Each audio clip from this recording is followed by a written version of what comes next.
sure. All right, here we are. Hotlap Humpday. That means it's the third Wednesday of every month, or this month, I should say. Welcome to the channel. Welcome to Ricmotech Hotlap Humpday. We are here in, let me start with the track because I know I can say it correctly. WeatherTech Raceway, a.k.a. Laguna Seca. You know, when they name tracks Laguna Seca, I could find the tracks so much faster in my list of tracks. When they keep changing it, I keep like, is it Mazda? Is it WeatherTech? I can't remember. I do remember Laguna Seca, however. Now, help me out with this one. The car we're in is the Liger. Are they Ligers? Liger? Liger, like a tiger, Yep. Napoleon Dynamite's favorite animal. A You liger? got it. Yep. All right. It's a Liger JSP320, the new one of the new LMP cars, I should say, from iRacing. That is the combo we are at. That's right, Laguna Seca in the Liger JSP320. I am here with, a small cast of characters today. We've got Kevin Ford on the mic, and you see his picture above me. You got me. Hi. Here I am at my studio. You got Robby Unser there at his studio. How you doing, Robby? Good. How are you? Oh, I'm doing pretty good. Pretty good. And then, of course, as I already mentioned, we have Kevin Ford. And then making a few cameos on the mic today will be Frank Rico of Ricmotech. And you can see that's all the cameras we have today. So Ricmotech is every other month, as you know, they're open house. This is the month they're not open house. So it's just us, a little more intimate crowd for today's event. If you would like to join us, the password is also up there above me, Mini-Mite, little mini awesome steering wheel available through Ricmotech and some other suppliers. But Ricmotech has the Mini-Mite. It's a great wheel. Actually, that's a wheel that I might be going to on my personal rig. But right now, today, I'm playing on the Thrustmaster. The Thrustmaster Ferrari SF8, SF1000 edition, as you can see here. That's the wheel I'll be using, and it's been serving me pretty well this week, so we'll stay with it today. Anyway, all right, if you want to get out of here, please join us on track. The new normal rules apply. We will have 2 hours of practice, followed by a 30-minute qualifying session, and then 2 heat races with the winner. The winner will get a golden ticket to the December event of the finale of Hotlap Humpday for the year for 2023 and $500 Ricmotech bucks at stake. Izzy, yes, Thrustmaster Billy will be thrilled. He heard me talking about it last Friday, actually, so he knows what's up. I know what's up, and I will now get off the mic and hand it over to Kevin Ford. Actually, Kevin, are you here? Yes, I am here. I am fantastic, my friend. It is great to be back here in sunny California at Laguna Seca, man. This is your stomping grounds, is it not? Yeah, this track is like less than an hour from my house. Oh my goodness. I would say it's the closest I am very jealous then, because I will say that of all of the tracks in America, as much as I love Road America and Watkins Glen, they're all just very close to my heart. There is something special about Laguna Seca, and I don't know what it is. It's the challenge of it. It's a track that just puts you on the edge every time you come here, and it's the only way to get that lap time you're seeking is to be right out there on the edge, and a lot of blind entries here.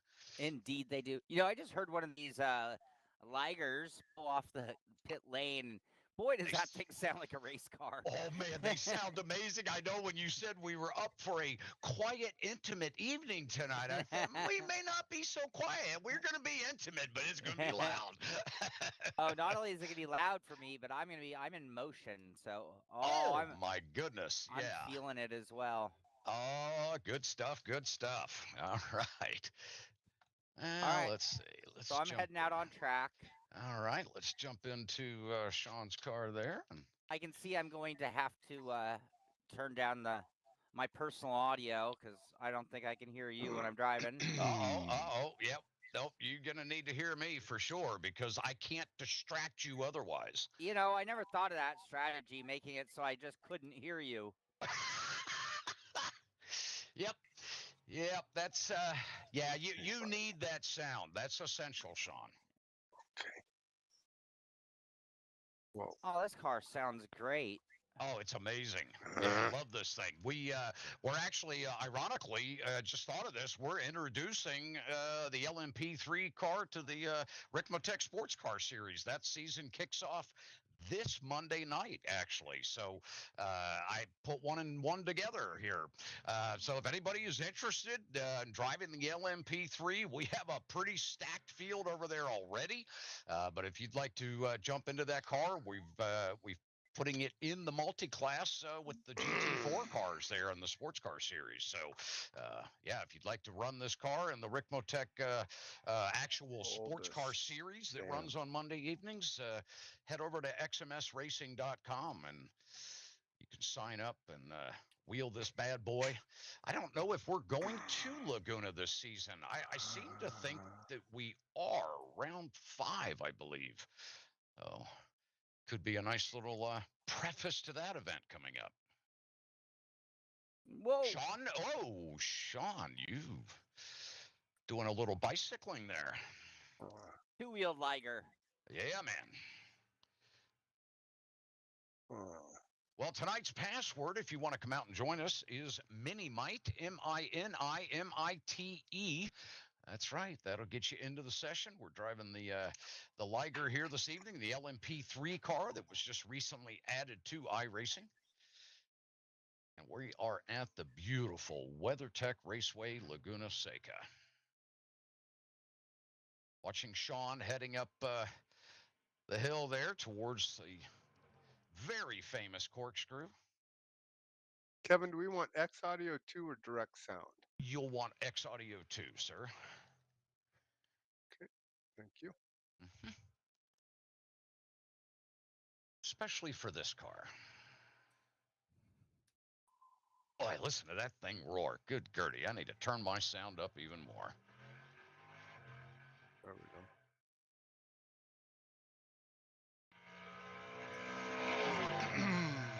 Yeah. What setup did you start with there, Shaun?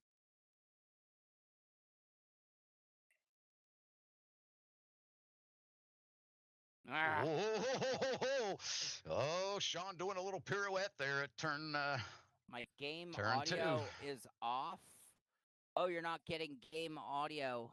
Kevin, are you not sending me audio? I am sending audio. All right, let me see if that's on my end. You should Kevin? be getting it. Yes, sir. You got to send the audio. Hey, Robby, thanks for bringing that up, buddy. I'm glad we're aware now. I love it. Do you know what my car looks like?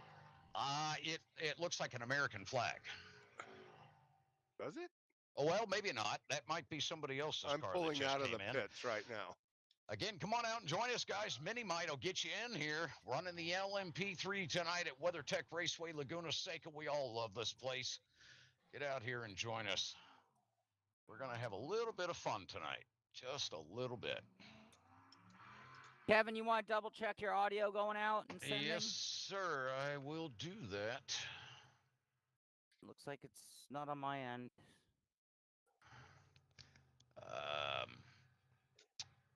Okay, so the audio out was not set correctly.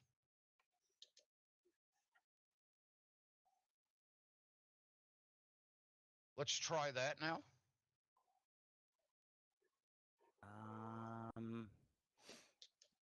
Have to refresh.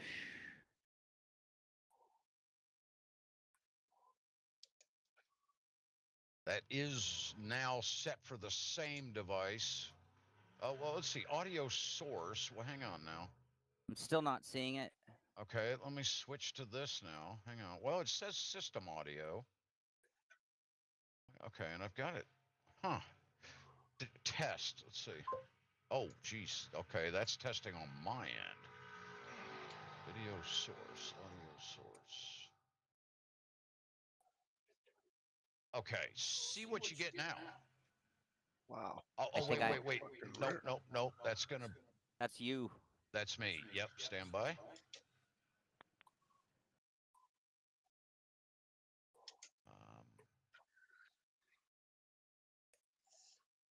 Why did that?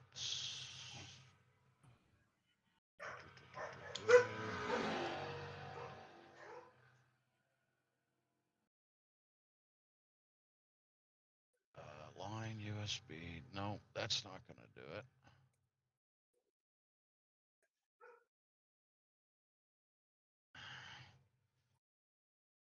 Well, I had an option for system audio. Now that has gone away all of a sudden for some reason.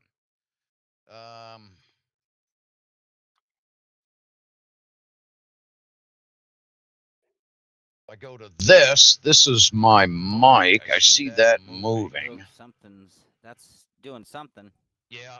Okay. Nothing there. Let me try. Sorry, this. everybody. Sorry about that. Yeah, we're getting there, guys. Hang tight.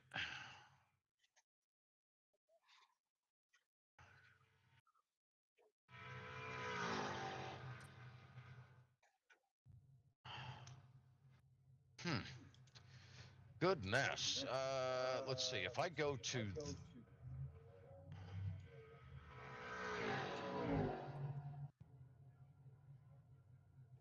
that's my webcam. What does iRacing think your output is? So my sound is coming across my surround sound right now. But when you're in iRacing, what do you select? In iRacing, let's take a look here.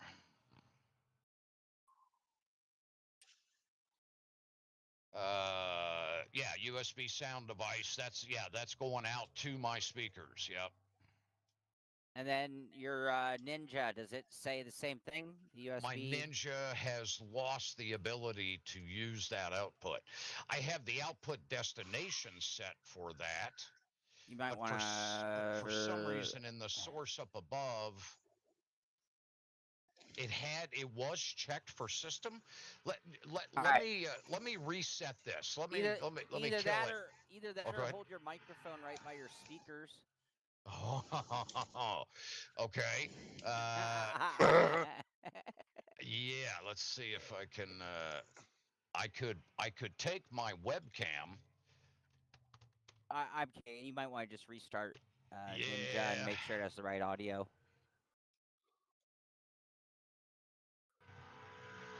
Okay, yeah, I'm gonna kill this. Let's reset it. Refresh. Share screen.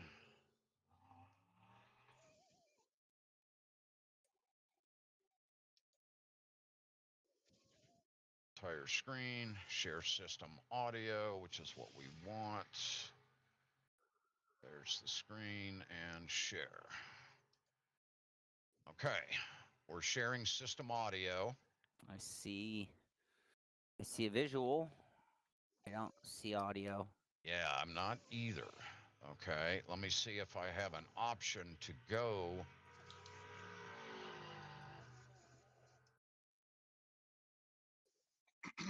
It's not. Wow, that's so weird. It just gives me the option for. Now down here, I can switch to it. No, Izzy, we're using a Video Ninja.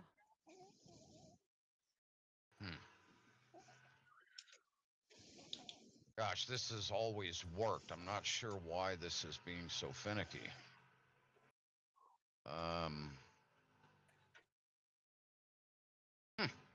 This has always worked fine. Why is this not catching that audio? Well, that's a test for output destination. Audio source says system audio. Okay, hang on. I think I know what might be wrong. Hang on. Watch this.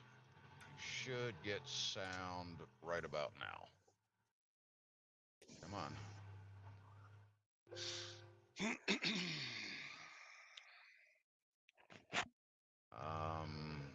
Yeah, Izzy, in this case, I don't think it could be that. Kevin runs some strange audio setup. He's got like multiple mics and multiple outputs, and it every once in a while goes haywire on him, and seems like today might be one of those days. Okay. Now I'm sending it to you again. Looks like it's going out now.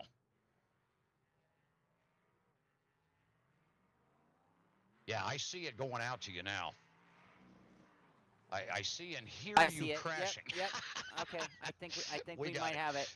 Yeah, you're right. I have a whole mixer here and channels, and my one output channel was set for my voiceover mic from this morning, so I had to switch that back to the system.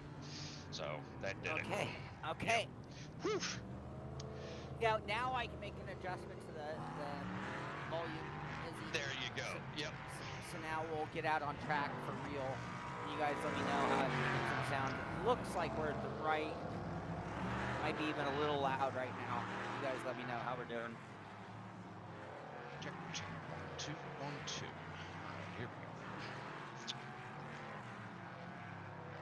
Let me get the very, very cool extreme race control loaded up.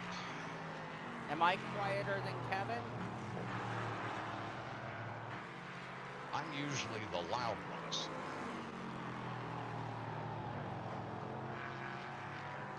Happy to tone it down a bit. Oh man, it's good to see everyone out here so far. Aldous Putelli, John Hill, Kenneth Estep, Brent Elmore, Jose Cabrera. We got all the big boys coming out. I love it. Good stuff tonight. Robby, what do you think of this wild and crazy machine? It's nice, good, real race car. Yep. This is what this track was made for, actually. Yep. Thought this might be a really fun combo tonight. Mm-hmm.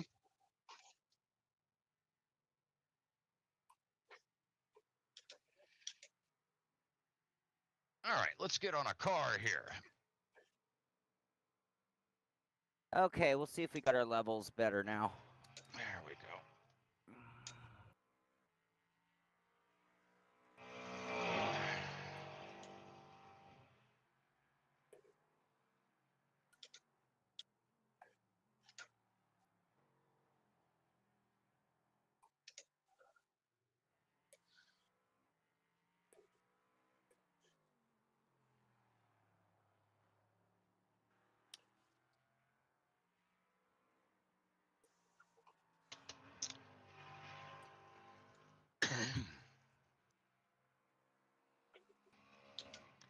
Got our eyes on Mr. Robby Unser there. He's sitting on a 124.436. His first fastest hot lap time on the board right now. He has 3 laps under his belt here at Laguna so far this evening.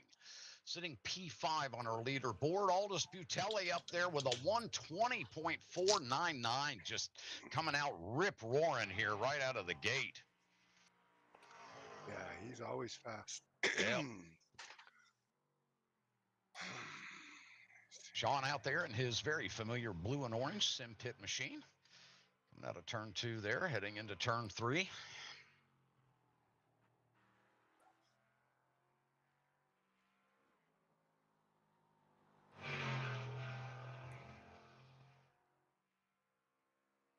Again, if you want to join us, we are at Laguna Seca here this evening. The password to get into the session is Minimite, M-I-N-I-M-I-T-E. And we are in the iRacing hosted sessions, of course, here tonight. It is Hotlap Humpday Wednesday for August. You bet this is round 8 of 12 here for 2023. And you bet we are still giving away that $500 in December. That will be our championship. Just a few days before Christmas, we will have our final event of the year.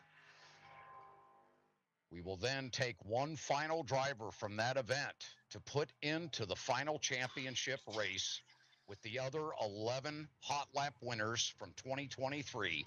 All 12 of those drivers will take the grid and race themselves to that top spot. To win $500 in sim racing gear, you can go shopping at ricmotech.com. And let me tell you, if you've not been there yet, go visit their site. There is a plethora of gear out there to take a look at. My gosh, you'll just sit there and drool for an hour and a half, scanning through all their products, pieces, parts, starter packages, full, complete motion rigs, you name it, they have it all. I like to call it, well, for me, it's the magic kingdom of sim racing.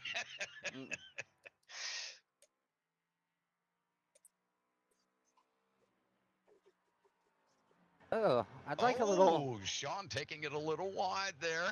I would like a little more front downforce. It seems. Yeah. Yeah. Well, Dude, Shaun, it's a there sports car. You can't get enough front down you force. can't get enough. Right. Exactly. Yeah, it's very understeery. Yeah. There's no daisies here to pick either, Shaun. You know that. Yeah, just lizards. Yep.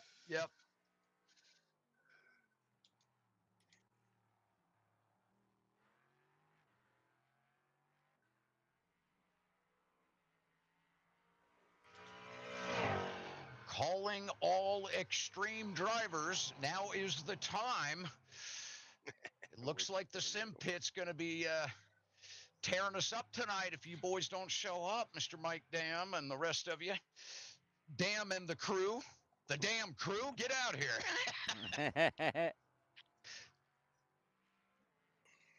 Again, Mini Mite will get you into the session. We are in the iRacing hosted sessions tonight. Big thanks to Frank Rico down there at Ricmotech putting on this Hotlap Humpday. Once again, we are, I think, pushing into our 6th year. I think starting in the fall here, we'll be wrapping up year 5 of Hotlap Humpday Challenge. What a great combination tonight. Oh. Shaun, you're getting really good at controlling those off tracks. I am the best spinner. Right? Okay, one last chance before I really start focusing. How's our audio, everybody in TV land out there? You can see Robby across the screen for me. He's out there turning laps. I'm turning laps. You guys, of course, are all welcome to get out here. The password is Minimite. All you need to do is go to the hosted section, look for a room hosted by Frank Rico. That's Frank Rico of Ricmotech, because Ricmotech is the host of our event. Boy, and the password is Minimite. Shit. Callum, I'm honestly loving the TMDD, Thrustmaster Direct Drive. This is a wheel that I have been happy with from the minute I put it on my rig. And it is, yeah, it's a real easy to get used to wheel. Been real happy with it. Yeah, been great. Hey, Spinelli, how you doing? We're going to talk about that wheel a little bit here tonight, Shaun. Are we? Yes, we are. I have a review. You know, I already did a review of the T818. Oh, you did? Okay. But when I did it, I only had the only rim from Thrustmaster I had in the studio at the time was off of a TGT2, which is, you know, their top of the line wheel. Yeah. But it's, you know, sort of a kind of a plasticky round wheel, actually. Oh, and wow. So, anyway, and that was fine. But they sent me one with the Ferrari wheel, the SF1000 wheel, which is gotcha. Much better match. You know, it's still their old school quick release on that wheel, but it is a much better matched wheel for the base. Okay, nice, nice. And of course, now my base has Ferrari branding, which yes, I'm cool with that. That's cool. Yep, absolutely. Yeah, I was just going to mention that Frank does have those in stock, being a Thrustmaster dealer down there in Miami. Frank has that Ferrari with has the Thrustmaster wheel, the direct drive with the official licensed Ferrari package included. So be sure you jump on the website and check that wheel out. Shaun has obviously had some great reviews on that wheel, and he's driving it here tonight. So we'll see how he enjoys it. Callum, I am not a trader. I am much. If you're going to accuse me of anything, it would be a bandwagoneer, not a trader. That's true. I'll give you that. Good, well placed, Shaun. Well placed. Yeah, no, but no, I've been waiting. I was waiting for so long, you know, and for me, having done this as long as I have, you know, to remember the day I got a T1 Thrustmaster wheel was the day that I stopped trying to debate whether I should play on a joystick or a keyboard. Right. And you know, and since that wheel changed everything because it was the first steering wheel I ever used, And it was quite some time till anybody else even really made one officially. Thrustmaster, yeah, this was a long overdue wheel. It was something I've been waiting for forever to sort of get them caught up to everybody else. And it's like, here's a company that I traditionally like the name, like the product, and yet they'd kind of slipped off into the dinosaur era. So now they're, a little too late, perhaps, because so many people had already made decisions on brands. So I think they probably did themselves a bit of disservice by taking so long. But nonetheless, it doesn't change the quality of the wheel. And with that, and I think I made this really clear in just about every direct drive wheel. I could tell you, and I'm not going to right now, but I could probably tell you that my favorite direct drive wheel or brand, right? Like anybody can make their own declaration. Sure. I could tell you Lamborghini or Ferrari, and we could debate all day long, right? Right. Right. But realistically, if you're arguing that a Lamborghini is a piece of junk compared to a Ferrari, they're kind of a piece of junk in the same way, or they're both exceptional in the same way. Right.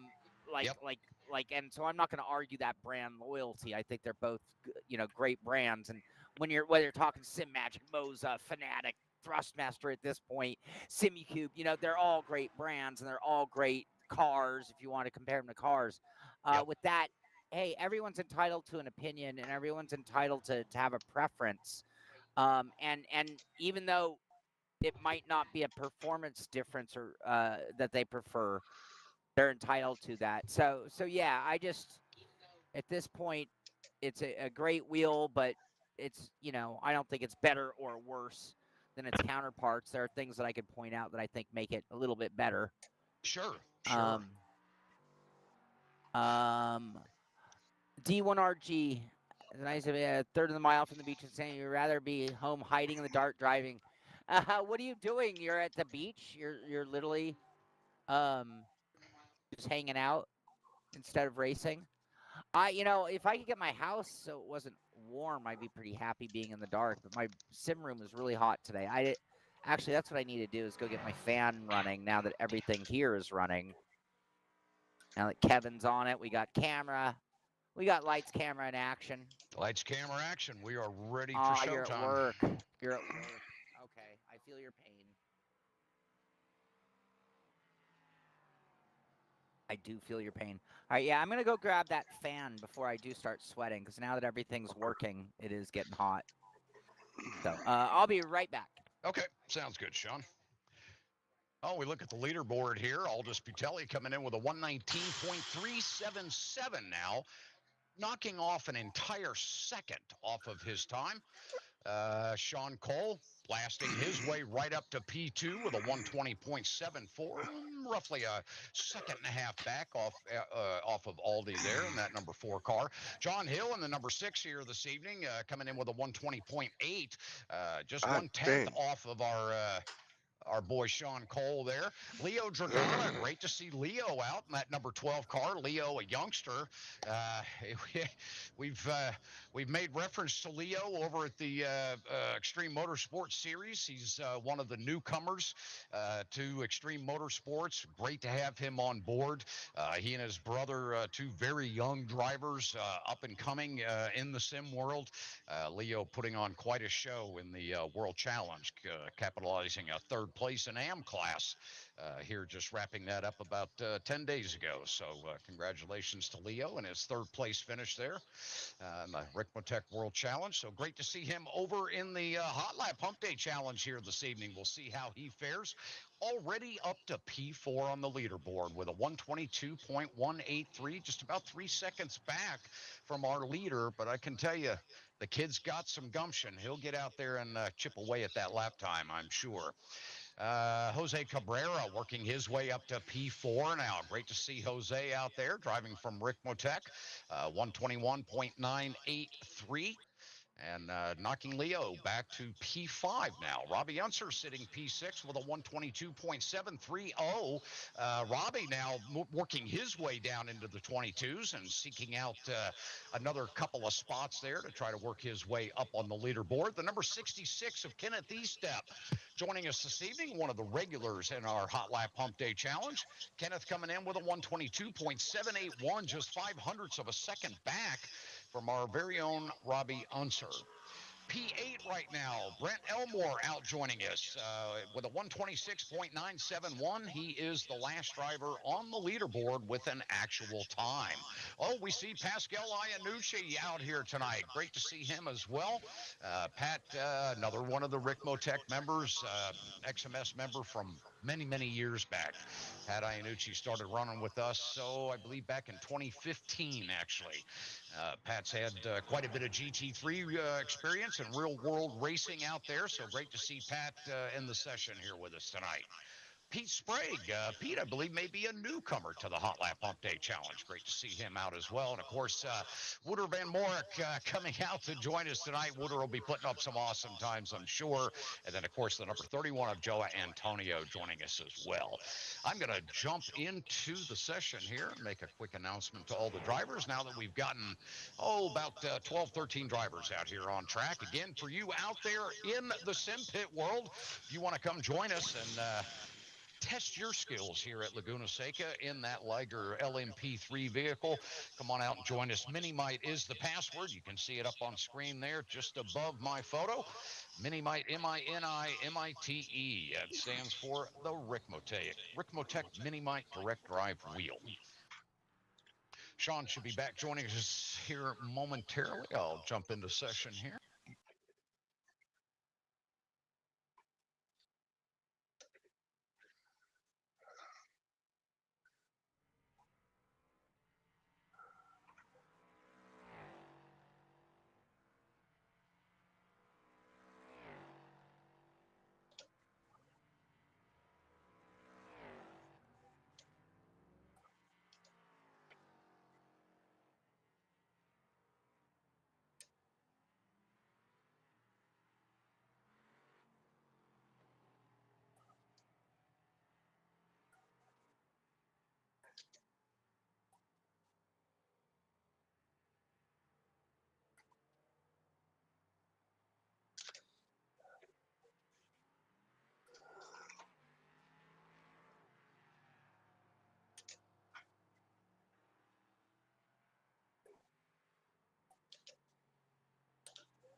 A little too much there.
So thankfully, I don't believe that all went back across the broadcast again because I think he had me muted. Now I'm not hearing myself on the. Oh, there, yeah, there I am coming across. There we go. Yeah. So Robby, what is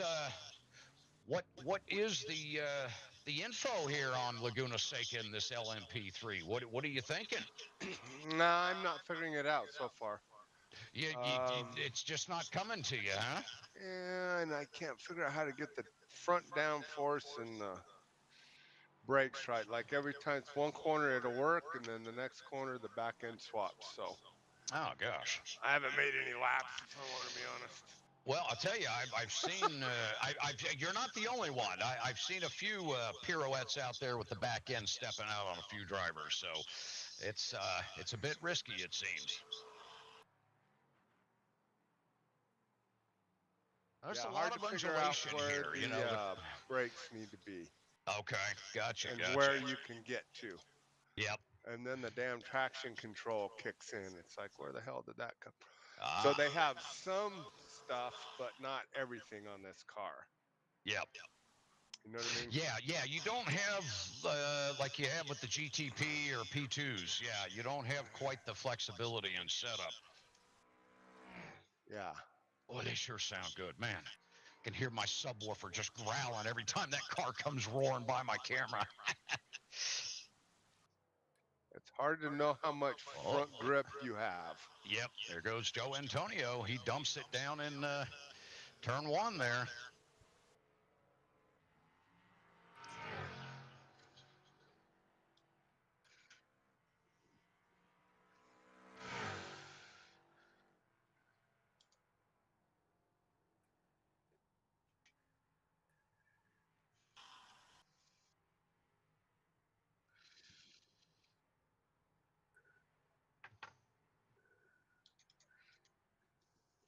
How is it taking turn 6 there, the kink, heading up to Rahal? Does it sit in there pretty well, or does it want to bounce out on you? Which is Rahal? Starting up the hill there, going around the kink to go up the hill to the corkscrew. It's that Yeah. little kink there at 6. Left-hander Yeah, under the the bridge. left-hander. Yeah, after the bridge. Yep. And that's not so bad. Usually that's the worst. Yeah, that's not kicking my butt. Okay, gotcha. That's the one spot that's working well.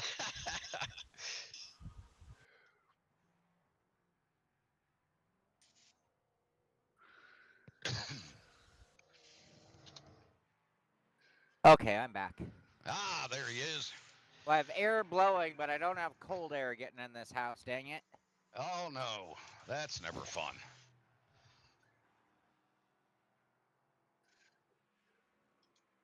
It been a little bit warm out there, Shaun? Only for 2 hours each day. We've actually been like, my thing shows me that we're like near record lows. Oh, wow. Yeah, so it's interesting. Yeah, I live in a very cold area. So our peak of the day is like 78. But, you know, if that's the peak of the day in summer, you don't usually have air conditioning. Would you survive any further east, Shaun? Oh, my God. I can't go anywhere now. I'm so stuck. I bet you are. Yeah. Oh, my gosh. Yeah. I've never lived somewhere this mild. I mean, I've lived here before. Right. Of course. Right. In the summer months, this is the most mild place in the entire country, I do believe. Oh, it must be. Yeah, well, I'll say there and International Falls, Minnesota, the icebox of the nation. Yes. There you go. I was up there on July 4th, and it was 43 at night. Oh, wow. Yeah. Yep. So now you go, 5.5 hours south to the cities, to Minneapolis, St. Paul. It's hotter than blazing there. I mean, they get just crazy heat there. It's amazing for as cold as it can get up there in the winter. I'm only about an hour's drive from like what would be the beginning of being into the Central Valley of California. Okay. And so there, that's what leads to Death Valley essentially. So yeah, you go 1 hour from me and you're already into 95 degrees.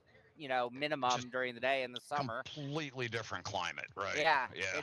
it's just that I live in a bay on the ocean, and Right. so every day the fog fights off the Cool sun. breeze. Yeah. Yeah, and then like around lunchtime the fog will burn off and it'll start to warm up. And then about 3:30 the ocean breeze comes back. Oh my gosh! Wow. And it starts plummeting. Like, you could be like at the beach and it's like so perfect at the beach. Right. And then right. like all of a sudden it just turns frigid on you and you're like, what the hell? Right? Oh, that's funny.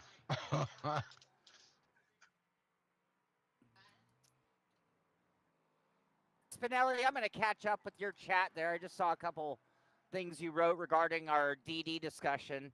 I can't read it on the fly, but I will check that out and address it for sure. Yeah, and I apologize, guys. I don't have the chat up here with my setup tonight. I've just got the big monitor going over there, and there's no chat on that one. It's on a smart screen. How you doing in this car, Robby? It's not getting it yet, but not too bad. It's a fun car. It is a fun car. I am having a trouble with entry. Other than that, I feel pretty good in the car. Ooh, I mean, that youngster of Leo Dragata working his way up to turn, P4, a 120.513 now. Sees him sitting just a half a second away of getting down into those 19s. We now have, we had 3 drivers in the 19s. Ooh. Now, apparently, Aldous Butelli felt that he needed a 118.892. Joe now sitting P2 with his 119.641. John Hill now in P3 with a 119.711. I am downshifting too quickly. That's one problem I'm having with this car. All right, I got to chill out. I got to relax. I got to let the car do a little more work. I'm overdriving it.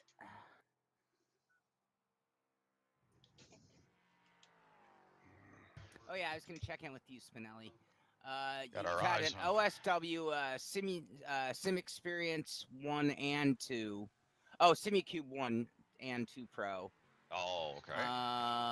And not a lot of difference between the SimuCube and the DDs from Logitech Fanat. Yeah, well, I mean, there are differences. So to say all motors are identical would be a foolish statement.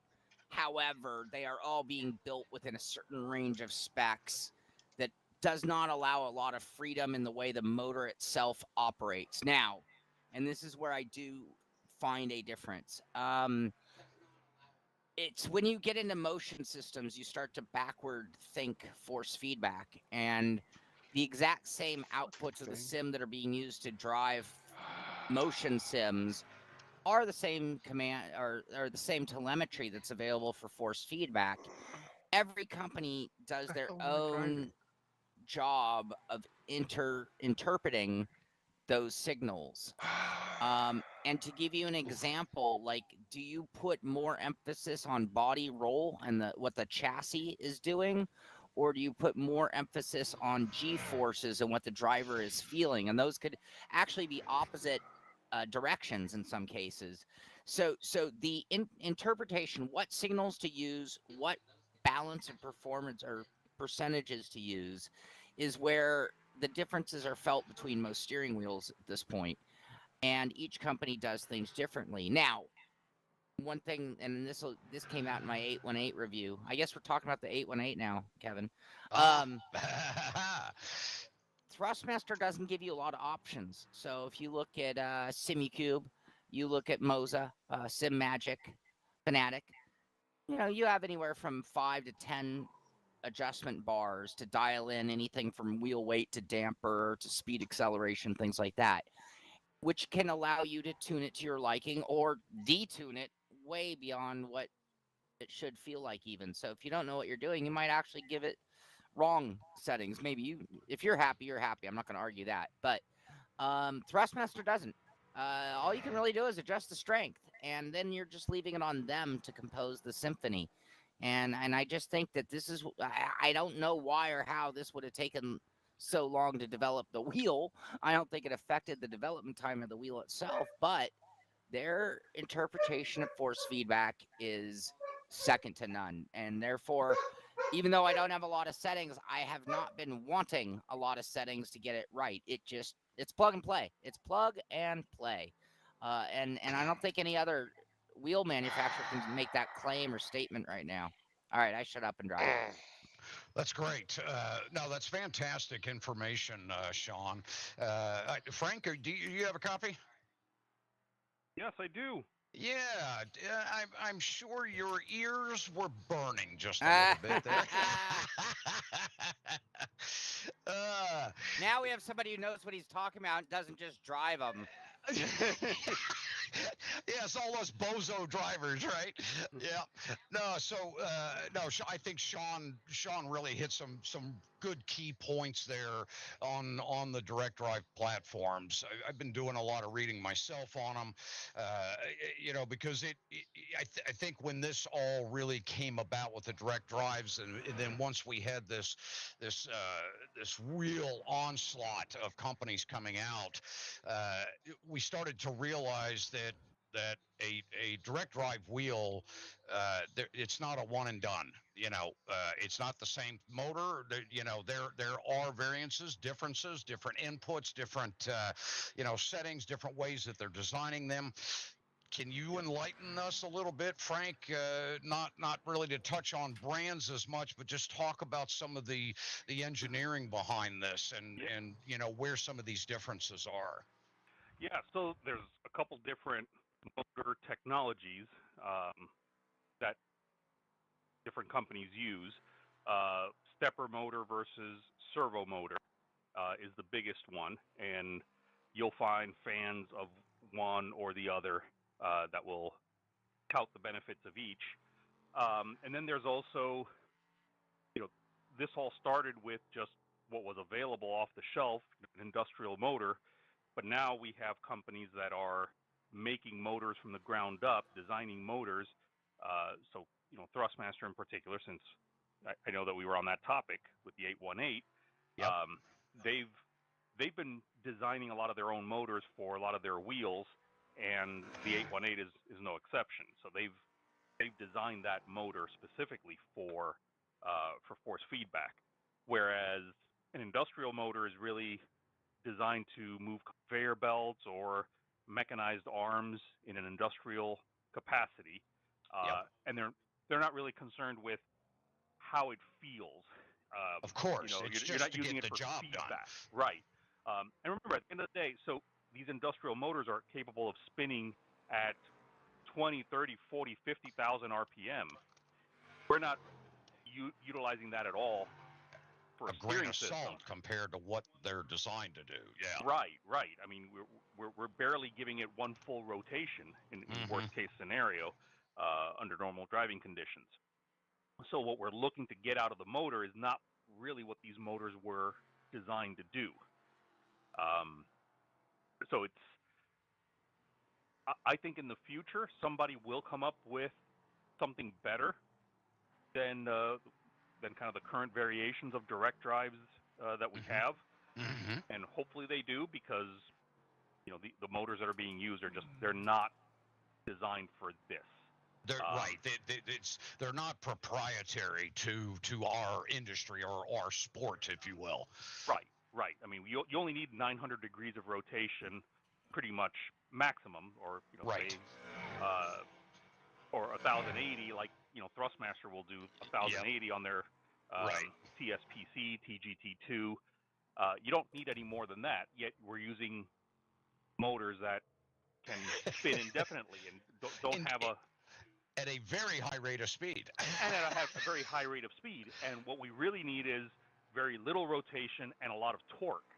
Right. And so to get the torque, we're having to utilize these huge motors to get that torque, but then they're capable of all this rotational motion, which we're not utilizing.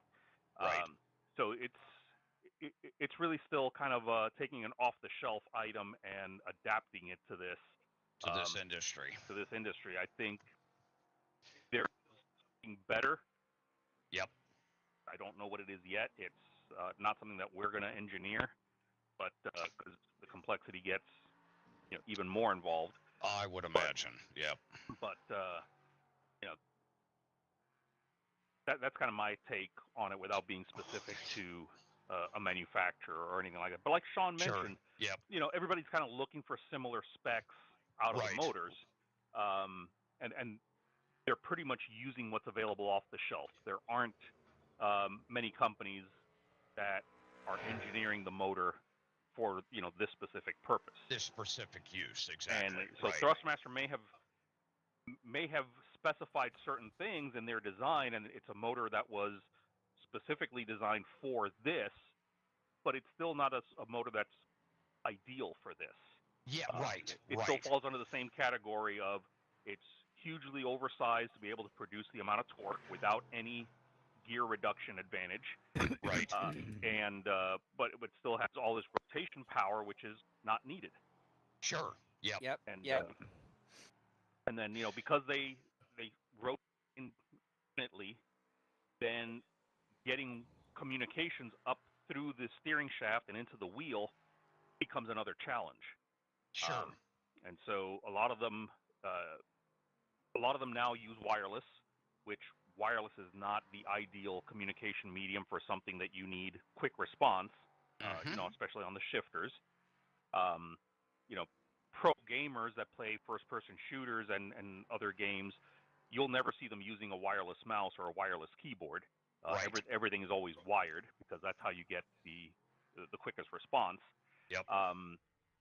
And then you have potential for wireless interference. So some wheels have to have an antenna right on the back of the wheel or right at the front of the wheel in order to be able to pick up the signal from the steering wheel that's just inches away, because notoriously these motors are known for causing EMI, electromagnetic interference. Yes. And so you're trying to transmit a wireless signal very near or through a device that's going to generate a lot of interference. So not ideal. Yep. Running a cable is kind of frowned upon nowadays, even though most real race cars have a cable coming off their steering wheel. But as sim racers, we don't tolerate that. And I have my... oh, aren't we a couple of little snotties out here, huh? Yeah. This cable draping on my knee is detracting from my experience. Yeah. Yes. Yes. And then the other method is what Thrustmaster has employed, I believe Fanatic has employed, is a slip ring, which is basically a connection that allows the electrical contacts to rotate indefinitely and still pass their signal. But they're notorious for having communication issues when those contacts begin to corrode or even just get dirty. Start getting little dropouts and... You get little dropouts and things like that. The original AccuForce used that, and partway through the run of the V1, that was phased out in favor of a cable because it was causing too many issues, and the V2 did away with it altogether. Right. And it went straight to a cable. So I think there's a lot of improvements that can still be made to direct drives. So we'll see. We'll see what comes around. No, it's right. Future, hopefully. What they haven't done is just from the ground up, and sorry to use a Forza terminology there, but literally just built. Yes, it's an electric motor, so we know it's going to have wire wrapped around and armature magnets, and the whole right? magnets, It is an electric motor, but like Frank was saying, these motors are basically taking motors that have been in existence or specs that are industrial type motors of existence. So even if it's being built specifically to go in the casing it's in now, it's still coming off that thinking and same spec range of these industrial motors. And the reality is, and this is something I've said for a long time, as much as I was the one calling for direct drives, I was also one of the first ones asking for, now I want a non-direct drive, direct drive. I think the thing for me with direct drives that were so important that we sim racers demanded and needed were metal shafts and ball bearings holding them in place so that there was no linear flex built into our system. So, going to yesteryear and all these plastic wheels that just had a plastic bushing and a plastic shaft. And it's like, yeah, by the time you get to the end of your steering wheel and start giving it a left right, there's so much movement and flex that I'm going to use a word that offended so many for so many years, but it felt like a toy wheel. Absolutely. Yeah. And I broke many of them. yeah, well, and so when they went to direct drive, I think a lot of us, myself included, part of the sugar pill or placebo effect of our love for them was that their rigidity was the professional quality we expected of our hardware, because there was no flex and perfectly smooth turning wheels.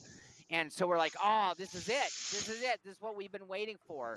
Now, they could have done that with a gearbox driven wheel from day one, had they just put enough money behind it with, like, again, a metal shaft and a bearing supporting that shaft. So now what I really am waiting for is the next gen, where it's like we don't actually need direct drive wheels. Now, we've all become accustomed to these tiny little cases now. So how they sell us on a bigger wheelbase again, I don't know. But what we'll probably want, like ECCI. Frank, did you ever drive the ECCI force feedback wheel? No, I never did. So ECCI was known for their wheels before force feedback, and they're one of the super premium wheel companies out there, and not even many people even knew about them. They're very rare, and they used fluid damping to slow down the gearbox and keep it very smooth feeling.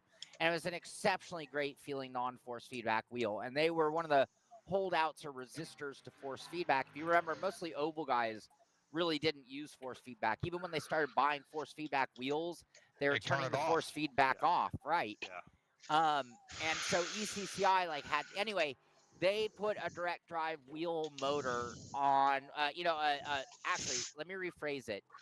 They put a giant electric motor, so it looked like an RC motor that was maybe about 8 inches long. So it looked like a starter motor out of a car almost. Mm-hmm. And that ran the force feedback on a belt through their fluid drive system. Now, they'd never perfected it. It was really convoluted. It was outrageously expensive. But when I was playing with that wheel, I was like, this is where we will get one day. Because like Frank mentioned the magic words, there are a few magic words Frank talked about. We are running wheels that are built for unlimited spinning, and in order to get the torque we need, we have to change and buy a motor much larger than what we need or should need for what we're doing. Yeah. And at some point with gear reduction, i.e. getting back to a gearbox or some kind of a pulley ratio, if you want to go belt system, we could deliver the rotational requirements and maybe the torque requirements out of the kind of motors we're talking about, and then maybe get back to more of the feeling that we actually want. I have also always thought that direct drive wheels were too direct. So even if you're talking the precision of Ferrari, the steering yoke, all of the components of the steering system have just a little bit of I don't even want to say flex, they're tolerances. But every bearing, every shaft through a bearing, every connection of a linkage, all have tolerances. And if you have an angle on it, like on a steering column, where you might have a U-joint that's at an angle instead of straight, those tolerances are going to be even higher. And so the end result is, from this moment here of the steering wheel that I touch to the contact patch on the ground, is what we're really measuring on a steering input. And I don't care who made it. There is a lag, a delay, a tolerance, a flex that does not have it one-to-one.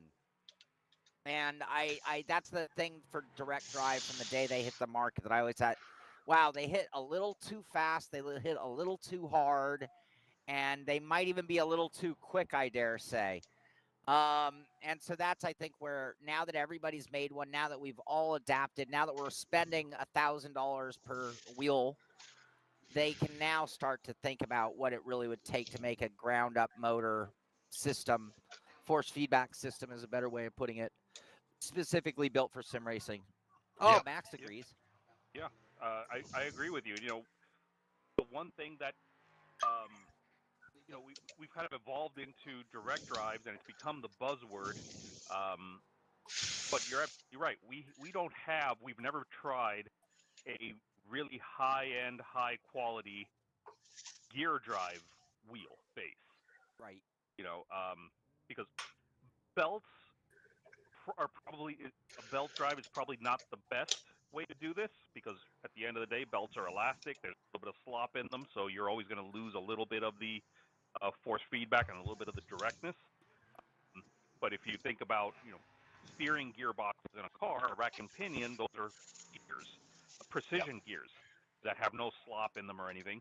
Right. So if something that uses a smaller motor, because we don't need all the torque, we're going to multiply it with gear reduction, and we don't need the infinite rotation. We don't need that high speed. We don't need it to whip around at 50,000 RPM just to go half a turn.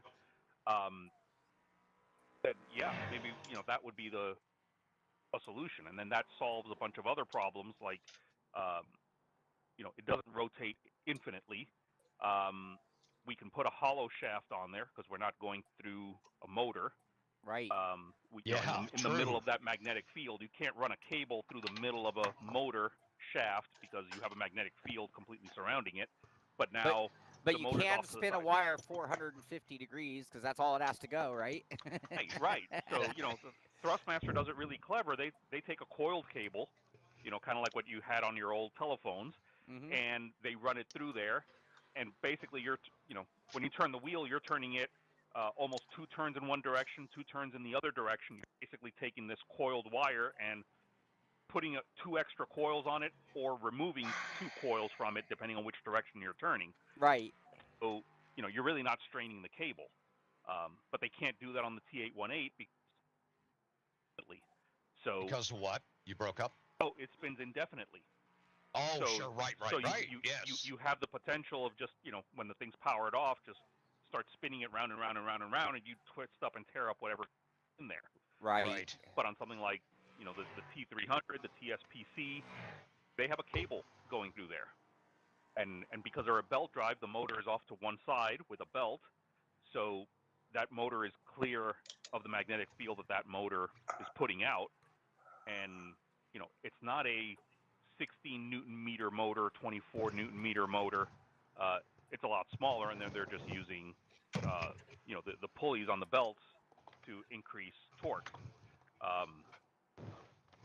So, I've wondered for a while what would happen if you take a direct drive motor but attach it to a precision gearbox. Could you use a smaller motor to do it? Right.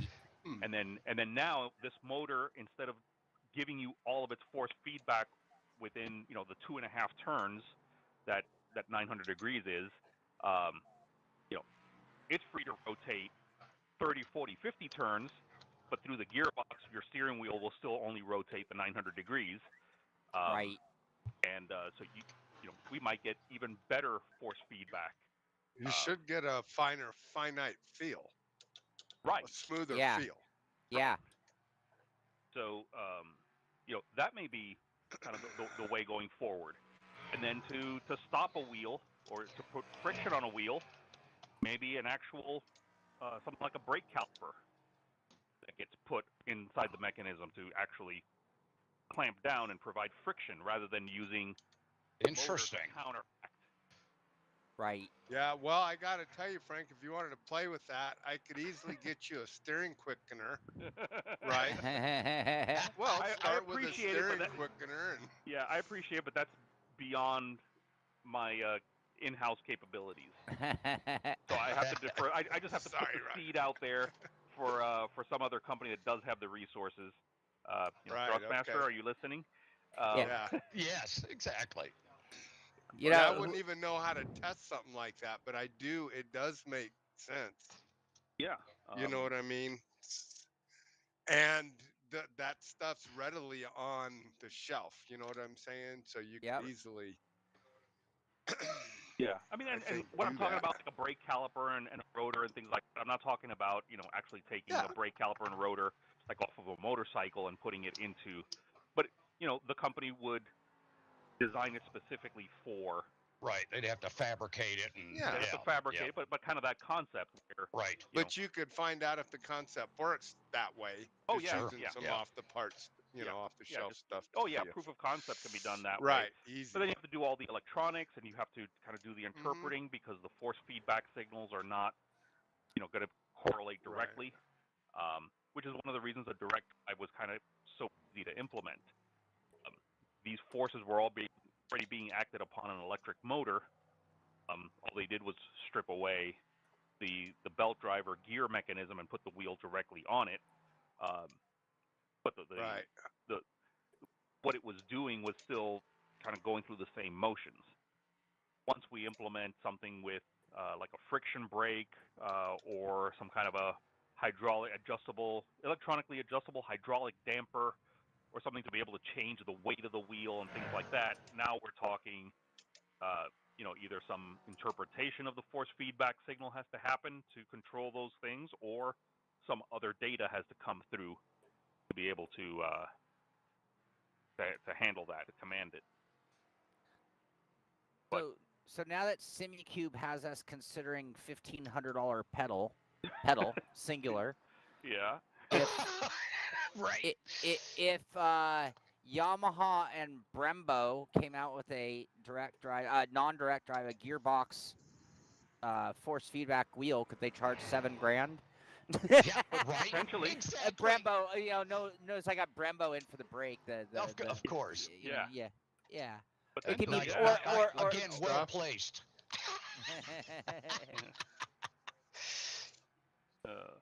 Yeah, I think Yeah. people would pay that. I think at this point the money ceiling has kind of been busted wide open, and yeah, it's like you could probably, if you designed a wheel that put direct drive wheels to shame, you could probably charge $6,000 or $7,000 for a while. Yeah, absolutely. I can see that happening. When we look at this realistically, we've created a climate here that has been adopted well beyond the gamer presence. You're seeing real professional drivers using the sim. Now they may be doing it for certain elements that do translate for them, breakpoints, just familiarity with a track, those sort of things. Those guys certainly aren't doing this for the racecraft like most of us do to improve on. Those guys should already have that in their tool belt. But you still got to learn your racecraft at every track. I mean, oh, you bet. Until you get true. with the guys, you That's don't know true. That's where the very track true. allows you to pass or whatever. So yeah, these sims have become a mandatory tool right in the gym of any new race car driver, period. Right. Yeah. So what is the gap that's still missing? We feel pretty G-forces. confident. I mean, what the hell? In real life. That's the God. big one, of course. Right. Yes, that is the big one. Fly, my life on the line. bird. Let's see, how can we get that Right. simulated, right? Yeah. I mean, at the end of the day, there's like, I think about it, and even with me, I struggle on the sim sometimes that I just don't struggle in real life with these things. Okay. Right. Yeah. Right. And it's because until you're able, and this is why, I love this argument with the AI now and all the chat GTP and all that crap. Oh, sure. Yeah. Which, right. as far as I'm concerned, is total. Anyway. Yep. You're saying We'll that stay this with racing. AI. Yep. But you're saying that AI or a computer can do more, process more, do more, whatever, than the human brain. Is what you're saying. It can do it faster and blah, blah, blah. That's why we're having it. Right. My argument is, if we spent as a culture actually trying to get people to get their brain where it could be, that wouldn't happen.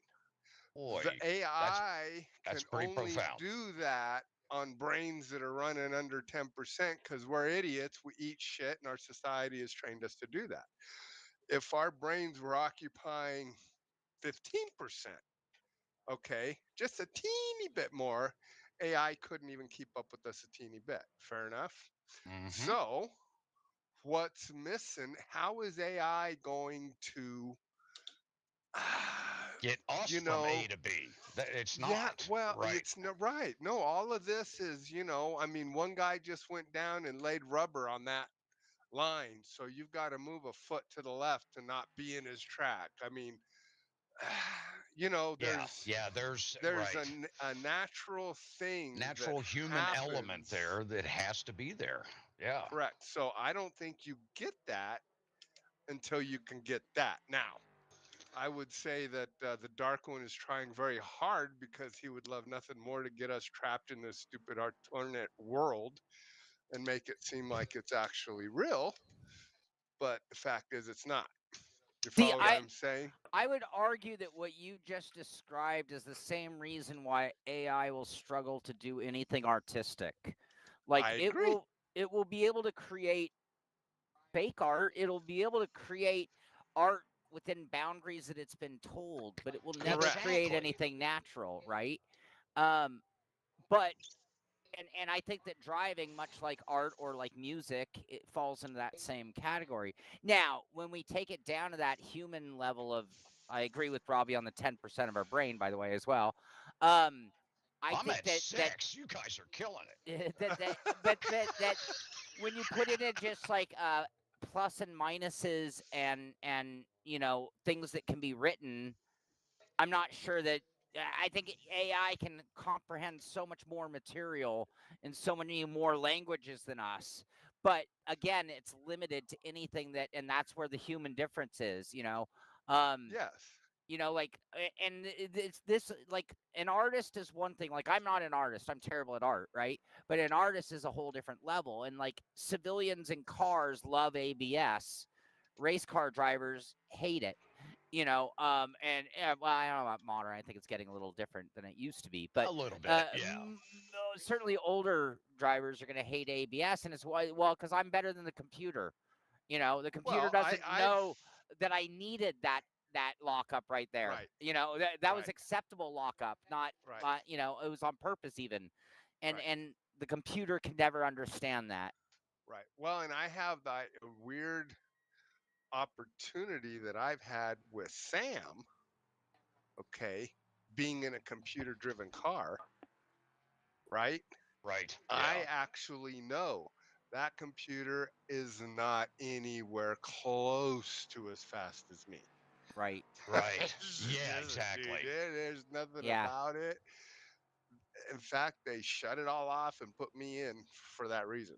Yep. Way Yeah. faster than that computer.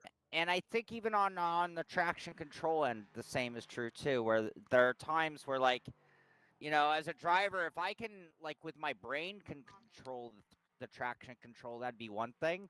Because there are times I need, no, don't help me now. I know I'm breaking Yep. it loose. Right. Do not Right. get involved. My motorcycle does this to me off road all the time. And it's like, man, would you stop doing that? Because all you're doing is ruining everything. So you Right. you want traction control that's activated off of a butt pucker switch. Yes. Yeah, just about, Yes. right? If I Boy, squeeze that Way to switch, put it. If you That's pucker, why you're the engineer in the room. if you pucker, kick in. If You you kid. pucker, let the car slide. He Yes. answered that awful quick. I think that's already in development. Dan. Wow. If That's we like- went for that, there's a whole lot of things that could be It can be activated from that switch. from right? that switch. Exactly. If they would activate that and Yeah. put it in the EFI, Boy. we'd have all kinds You of know, stuff. You forget struck gold there, Frank. forget sim racing. I'm gonna go copyright or trademark this right now. Pat, Hey, right? I mean, you laugh, but one of the things that, I mean, I swear to God, if I go coach somebody, where are you grabbing the seat? I mean, the first thing I'll do, you come in and you say, okay, well, I feel all right. I don't really know where I'm losing or where I can go faster, right? You've had those days. Yeah. You Sure. just don't Yep. know. I'm going to ask you, okay, where do your hands grip the wheel tighter and where does your ass butt cheeks tighten up on the track? Mm-hmm. And then you think about that. You tell me that. We'll find speed every time. Oh, that's great. I mean, Never thought of it that 100% of way. the Yep. time. Yeah. Yep. Guaranteed. Yep. You see what I'm saying? I mean, That's you where just they're creating Well, their own that's where that- predispositions resistance. Oh, I'm afraid I'm not going that fast through there. Well, that kind that's of where thing. the things that your AI and your sim can't predict. That's where your subconscious things that are happening is talking to you. It's just in a way that is not in English. Does that make sense? Sure. Totally. Yeah. Yeah. Yep. Anderson, to address what you just said, modern ABS and traction control, honestly, in a perfect world, it is far better than me or any human could do because its reaction is that. However, it doesn't have that ability to not do it. That's exactly. I think we might all be in agreement with that. I mean, I'm not going to say that I could ABS an ABS system of today. I don't think I could. Early years, when ABS first started coming on the scene, sure. But if I were to get in a modern, if I were to go take a modern, Ferrari or Lamborghini out on the track or Porsche and test my, turn traction control off, turn traction control on, I am quite certain the car would beat me. However, at those moments where I need it to do what I need it to do, I mean, and I think anybody who's raced a car knows there are times you need the car to do exactly what you're asking it to do without any confusion or without fight any back. assistance. Yes. Yep. And when it won't, it is, I mean, for me, it could be being off track. It could be being in the wall. It could, admittedly, that's probably a driver flaw. Like I just described a moment where the driver basically screwed up. If I was depending on that thing to turn off, or that's my requirement for me saving the day. But still, just from being the pilot position, it's still really hard to turn that control over. Right. So that style of driving is I guess what you would say is in your wheelhouse. Some drivers like a loose car, some drivers like a tight car. It varies. Right. I mean, and it's about finding that happy medium.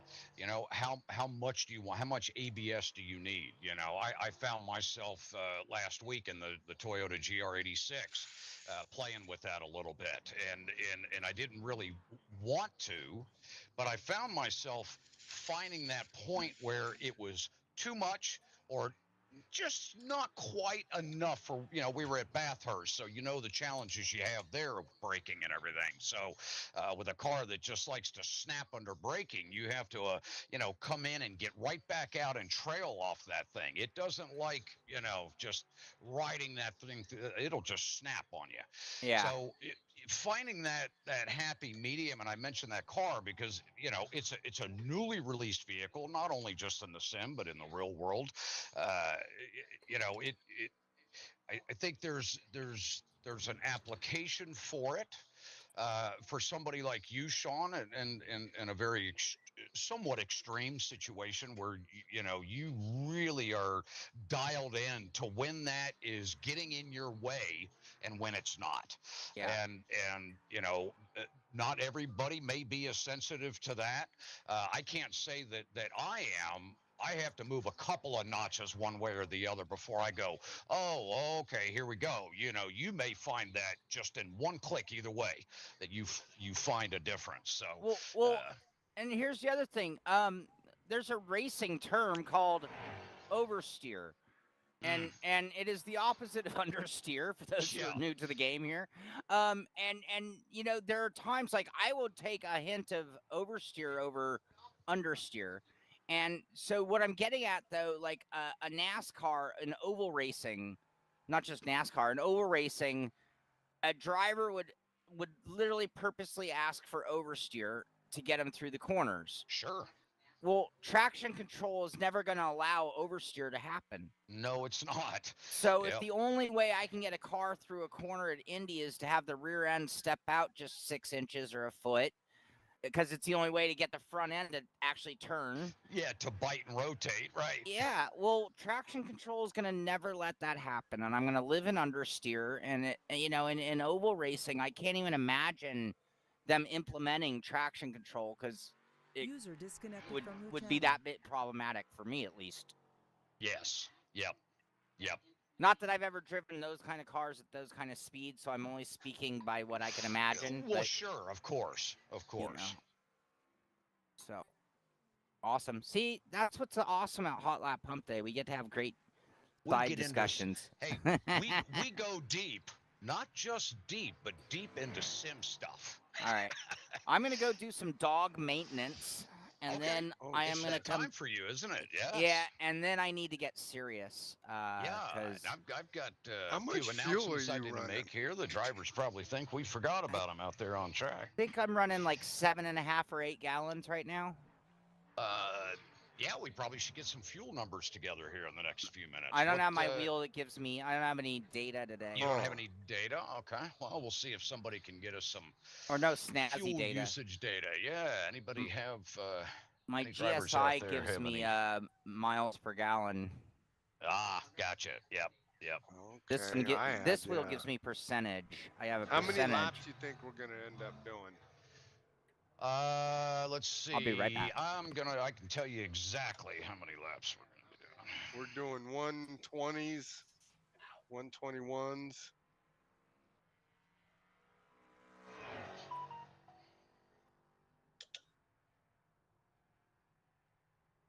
About 11 and a half laps, 11 laps. Yeah, I'm going to say 11 laps.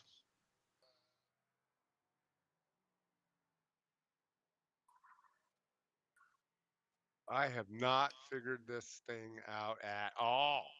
Oh, that's frustrating.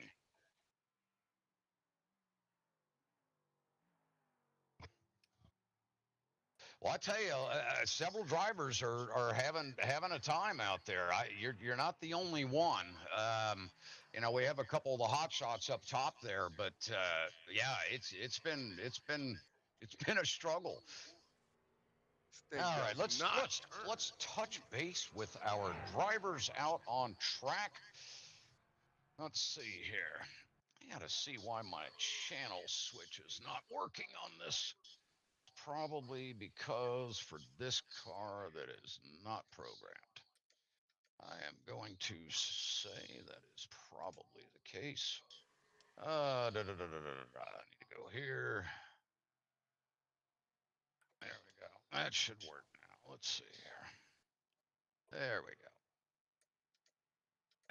Right.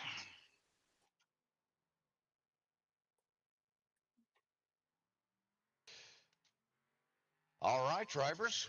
We didn't forget about you guys out here on track. We've had quite the discussion on the broadcast here. Oh, about all kinds of deep topics on sim racing, steering wheels, direct drives. If you guys get a chance to watch the replay back, we went into some really good information regarding wheels. Let's get back to the action on track here. That number 4 of Aldous Butelli, boy, is he shining this month. This is a great combination for him. Great footwork out there, Aldous. A 118.416, man. Keeping that thing under you. 24 laps under your belt. Nice job. Several incidents there, but to get those kind of times, you got to push the limits. Joe Antonio and that number 31 coming in P2 right now on the leaderboard with a 118.628. He's sitting on 34 laps right now in the session, holding down P2 in that number 31. And, of course, we knew this was coming. Pat Iannucci up there in that number 9 car with a 119 flat, just about half a second roughly off of the 2 leaders there. The number 6 of John Hill, regular in the Hotlap Humpday, 119.711, bringing his experience to the table here this evening at Laguna Seca. Kenneth Estep in that number 66. Great to see Ken out here with us tonight with a 120.202. 22 laps under his belt so far this evening. We just broke 30 minutes to go here left in pre-hot lap practice, guys. We'll be switching over to qualifying here in about 30 minutes. And drivers, that will be when those times actually count for you when it comes to going after that T-shirt tonight. That's right. We are giving away another one of those awesome Ricmotech T-shirts this evening. So the winner of tonight's event will walk away with one of those, and that'll be the winner of the second 15-minute event here this evening. 30 minutes qualifying coming up at the top of the hour. At the bottom of the hour, we will switch over to dual 15-minute races. They will be dual 15-minute races. We will be inverting the grid on the second race, but I won't tell you how many we're inverting. You're welcome to dig around and try to figure that out. but we'll let that be a surprise tonight. Great to see Brent Pancari out there with us. Andy Spicer, great to see him. Thanks for joining us. So that number 17, he's got a nice time out there with a 121.142, rounding out our top 10 on the board there. Andy's sitting just on the bubble there in P10. Wooder Van Morik right behind him with a 121.818. Our very own Robby Unser finds himself in the 122 flat range there, sitting P13 right now. We are going to take 20 drivers into our first heat race tonight. So once we switch over to qualifying, again, that's when your times are going to count. And those off tracks, well, they will not be allowed at that point. iRacing is not going to take that time if you dip that tire off or drop a wheel going down through that infamous corkscrew. So let's make sure that we're cleaning up our laps here in the last few minutes of practice so that you're ready to go for qualifying.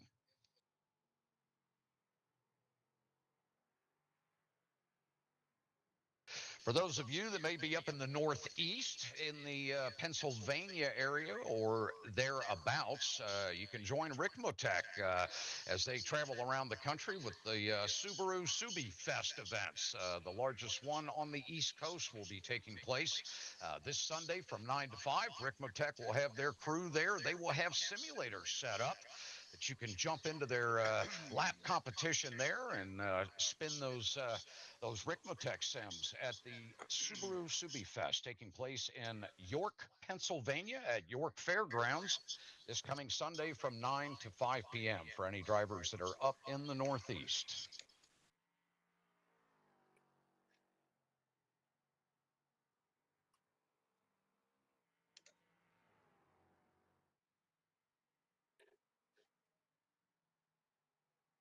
I'll also toss this out. We were talking earlier. Shaun was really bragging about that new Thrustmaster direct drive wheel, that 818 that's out, and Shaun using that wheel here this evening as he's out on track with us. Of course, he's stepped away for just a few minutes here. We've really distracted him tonight with a lot of our conversation about wheels and understeer and oversteer. We got into some great conversation here tonight. So if you want to replay some of the YouTube video, to be good to catch some of that commentary. Anyway, just so everyone's aware, Thrustmaster, those wheels are in stock down at Ricmotech there in Miami Lakes, Florida.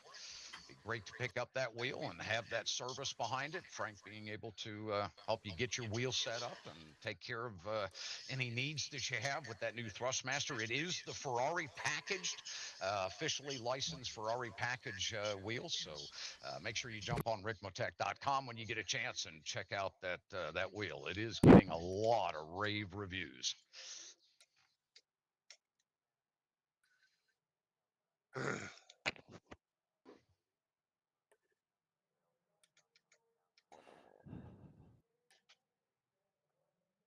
All right, Robby, what do we got to do to get you up the order there, my friend? Wait till everyone wrecks in the race. I love it. Just keep it under you, right, brother? I like the strategy. We're going to go with it. I mean, I can't get this piece of crap to handle for shit. Well, I tell you, man, I have a time with them too, but I'll tell you, golly, we've got practice going on tonight over in the Ricmotech sports car series happening right now, and those guys are they're at VIR and they're just whipping that car around there like there's no tomorrow. And I'm thinking, holy smokes, man, I couldn't hardly get a lap in around that track when I was testing with it. Yeah, it's a tough one, man. There's got to be, I would imagine there's something to the setup that we're just not hitting on. There's something missing. Yeah, I can't get, now it's like it'll turn in and then it goes butt loose. Oh, yeah. If you change that, it just pushes. It's, man, I've fucked it all up is what it boils down to. Well, in engineering terms. Yes, in engineering term. Well, since I joined the session, let me see. I love it. I love it. All right, let's.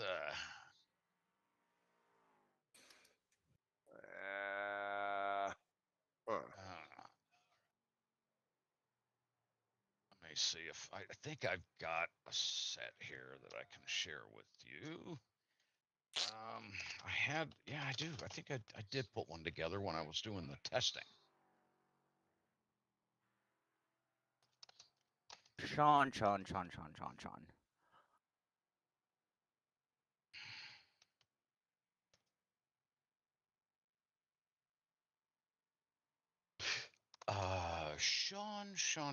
Shaun. All right. So, What did you start with, Shaun? For a setup? I just put in the high down force, Okay. That's what All I right. started with. all right. So and I'm it's just got gonna. terrible understeer on entry and We're a little loose on exit, but it's usually because I went too slow, so then I got too much torque. all right. If I get the right corner speed, I don't think I'll be I s- over torquing out. I sent you to my secret sauce. Let's see if that helps at all. I can't tell you if it'll be any good or not, but Avery, thank you. I will let him know. Thank you. You just got a compliment on your super smooth, silky smooth voice there, Kevin. oh jeez.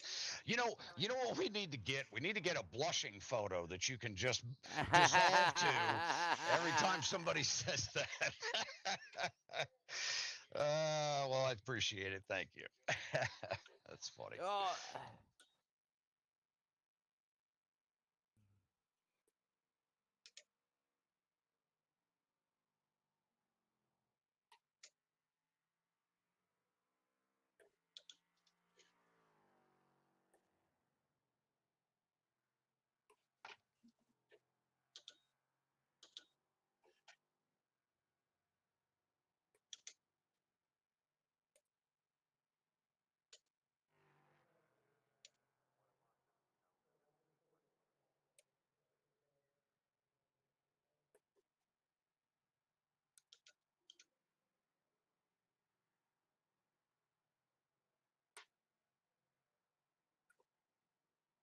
All right, let's see what we have happening here.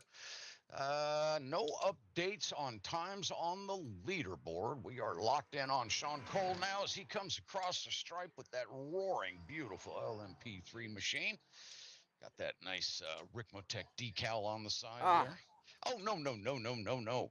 Boy, this thing, it does not like curbs, does it? Why does my stupid thing look... I was looking at my stream out of the corner of my eye, and it looks really jumpy. If we can catch up to... it's just your window, though. Like my window's jumpy? Yeah, I mean, I don't know if it's you or me, though.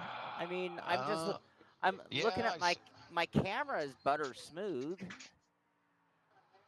Robby's butter smooth, but then the iRacing feed from you is real jerky. And last month it was fine.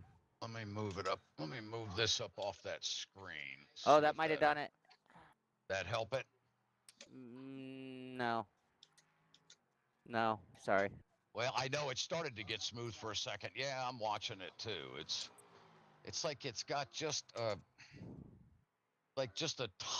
tiny bit of stutter. Just a tiny bit. Yeah, I'm not sure. It's smooth on my screen, on my Ninja window. It's smooth there. Well,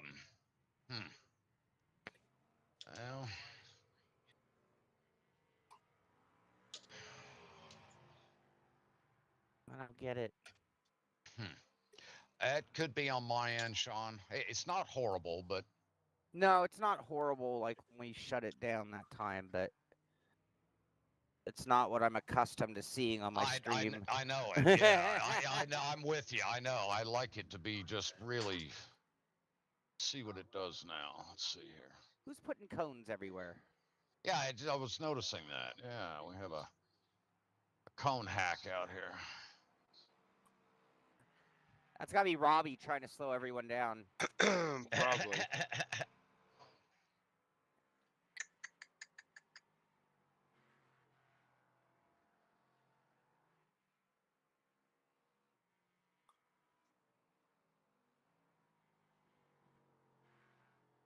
Yeah, I could maybe turn my graphics down just a little bit next time.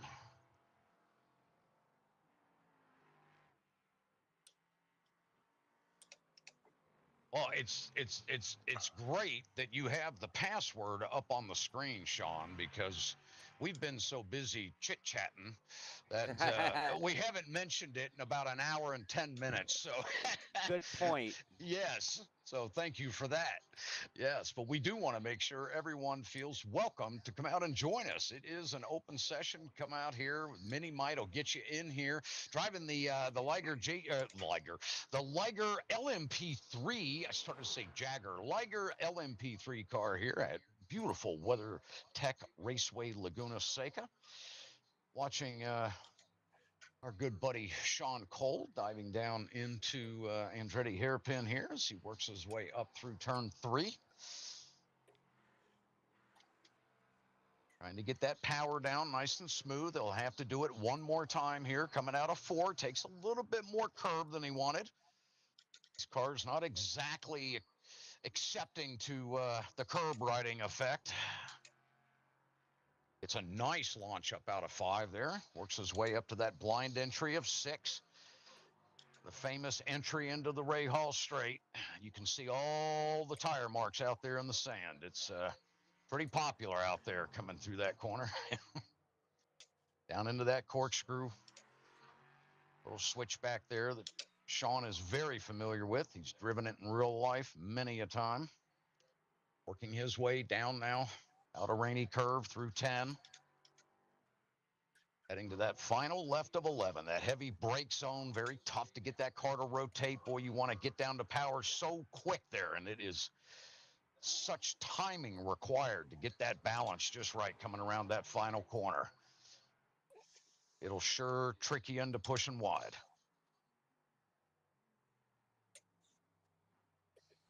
Nice time out of Shaun there, up to P5.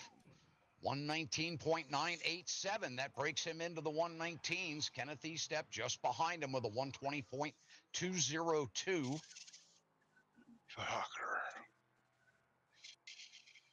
Robby not happy, as you can tell.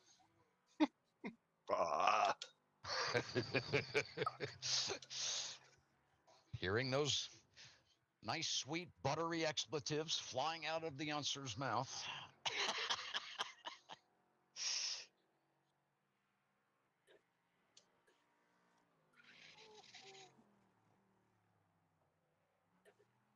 Boy, we're approaching that 15-minute mark. We are 16 minutes out now, 16 minutes out, remaining in hot lap warm-up practice here as we'll switch over to the 30-minute qualifying session.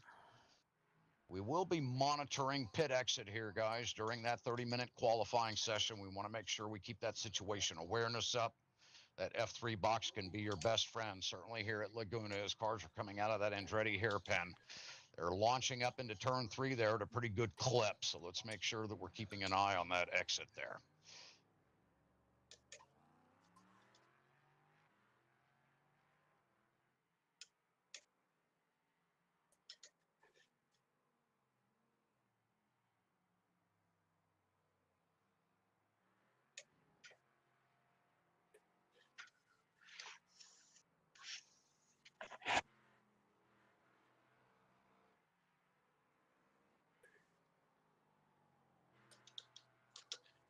Rich.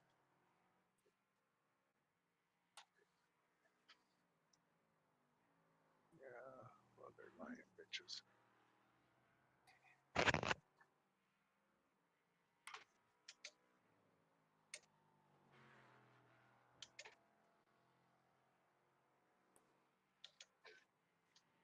It didn't help. I spent most of the session on 30 gallons. Oh, no. Oh, ouch, Robby. Oh, goodness. How's that setup that I sent you, Shaun? Oh, you sent it to me? Uh-huh. Oh, I didn't try it. Here, I'll try it right now. Okay, Sorry. try it. Hurry, quick. We only have a few minutes. Go, go. Okay.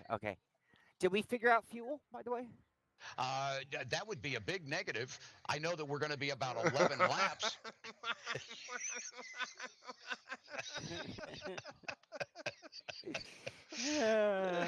I took 20 gallons out. I'm at 10 now. That's probably still 5 too much, but oh well.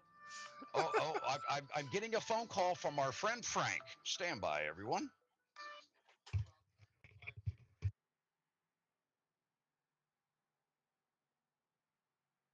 God, I'm going backwards like a friggin' rock. Uh Call me Led Zeppelin here. oh. Oh,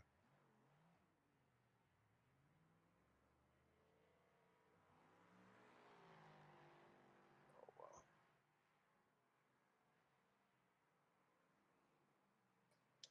Oh.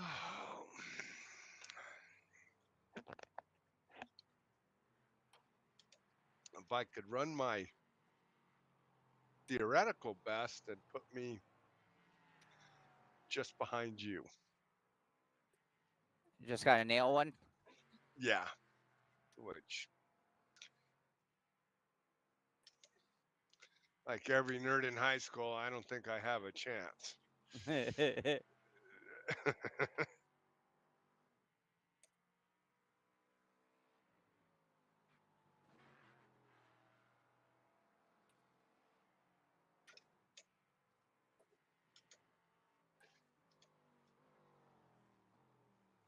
Ah, shit. You can't get the bastard to turn in. No, it just doesn't turn. The only way to turn is to slow it down. User was moved to your channel. Yeah, and that doesn't work. Damn. All righty, there we go. All right, I've got Frank back with me. All right. All right, I've got to do one more thing here. All right, folks, as we are approaching our 12-minute mark here, I'll give you another quick update because that is what I do. So we talk about Ricmotech.com. I'm just going to throw out a couple of the brands and the gear that they have. I'm going to bore you with this for just a few seconds here. This is the amount of, it's just amazing.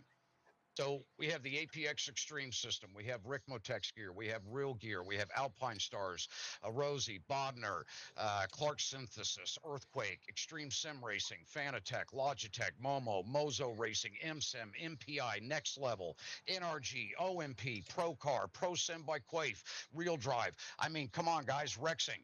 Why would you not visit this site? When you guys get a minute, visit Ricmotech.com. They go through a lot of work to put these events on for everybody. We do appreciate all of you coming out. Show your appreciation. Jump on their website. You don't have to buy anything right now, but just do a little shopping. That's all we ask. We appreciate it, guys. Thank you. Okay, now Frank's blushing, so let's make sure we have his image up.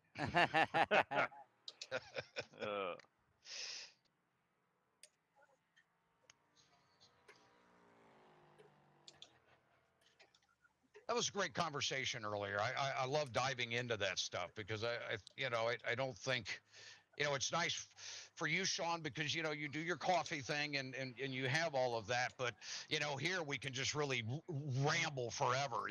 Yeah. We can really get into some deep conversation. There's no time limit. We're not restricted. Oh, my gosh, we've got 5 minutes left in the show, or I got to edit this here right now,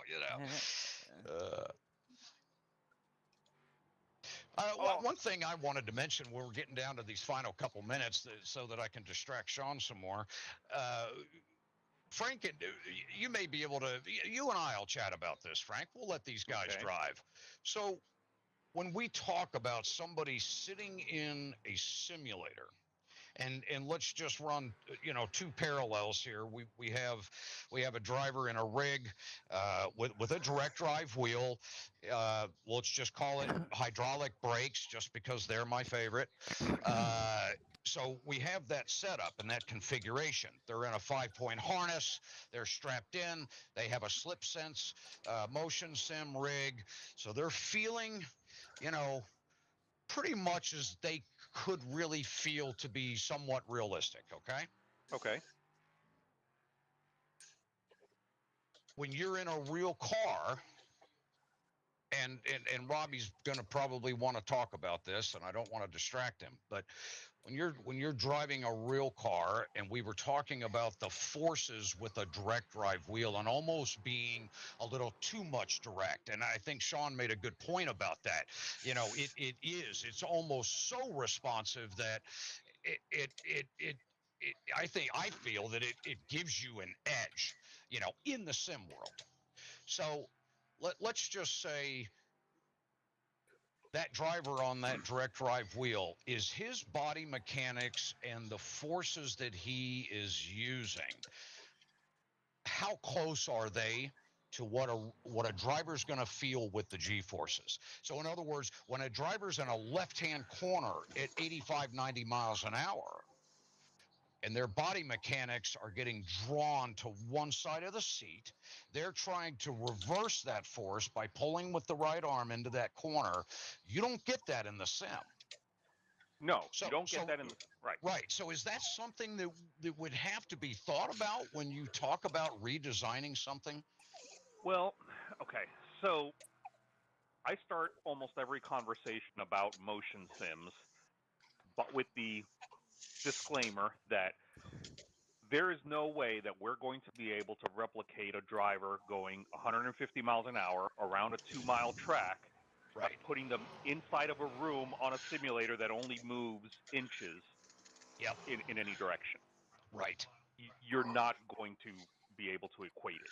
Now, some of my competitors will disagree and will claim that they can, but let's face it, you're not. You can't. You can't. You can't. And so there's tricks that you can do, and with a little bit of kind of retraining your brain, you can convince yourself that you're feeling those things, but at the end of the day, you're not. Right.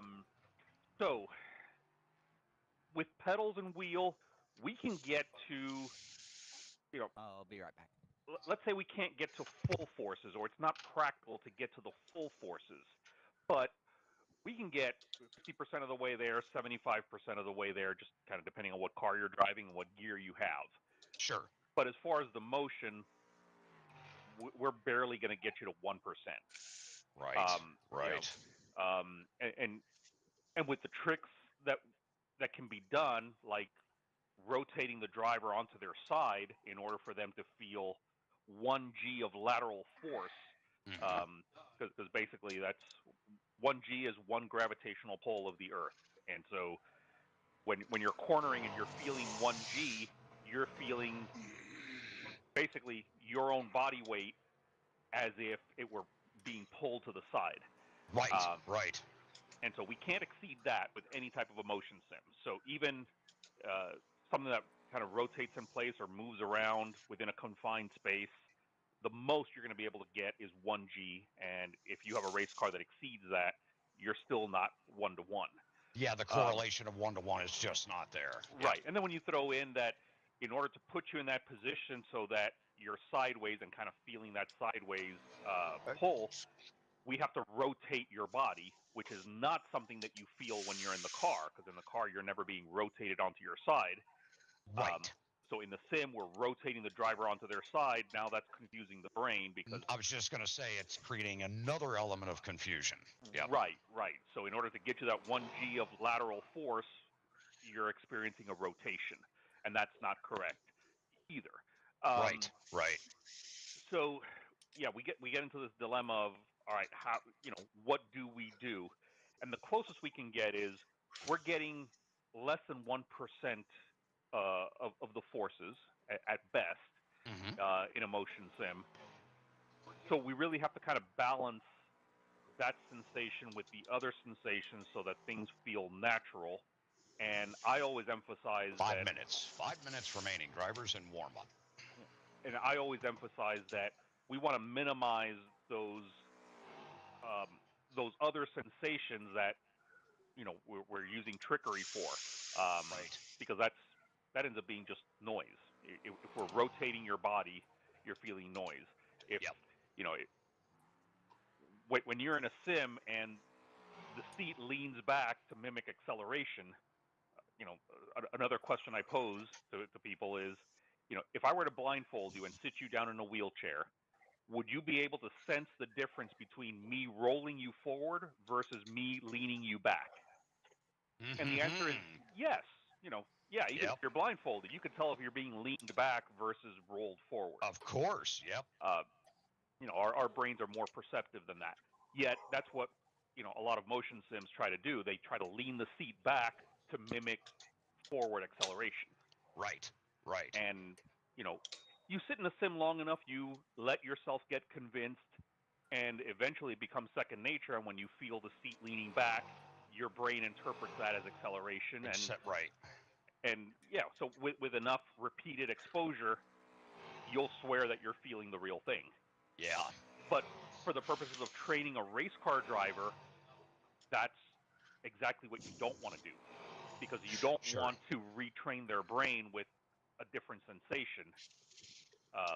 Right. So you're either better off not training in a motion sim at all, so that you don't have, this this retraining going on, Mm-hmm. or you want to find a motion sim that gives you that small hint of motion, with the right, at least direction, if not the full amount of strength or intensity. Sure. Yeah. Sure. Yep. Yep. And so, Well, that's your point. It's not the intensity of it, it's the proper influx, right.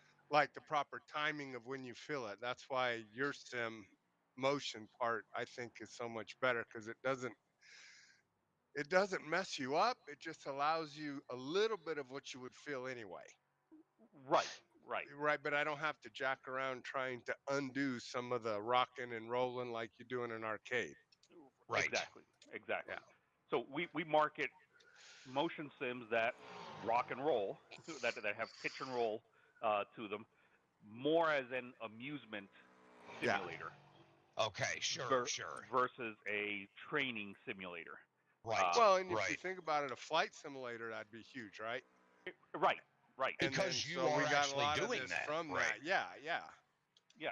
But the way a race car moves is completely different from the way an airplane moves. Correct. Oh yeah. So Yep. airplanes But a are lot of what we get is from, like, long time ago, I told you I wanted to do sims to teach people before we had iRacing or any of this. And at the time, the only thing you could get, and I met in San Diego with the military, they were the only ones doing sims, and it was only for airplanes. Yep. right. Fly helicopters, airplanes, whatever, military, because they do a lot of it. And so I think we inadvertently started in this world with a lot of airplane stuff transferred over, Yeah, which we is, did. I think, where they got some of the idea of their early moving. Right. Yeah. Yes. You Yeah, know what I'm saying? absolutely. Now, I also have, and I think I still have a copy of this document.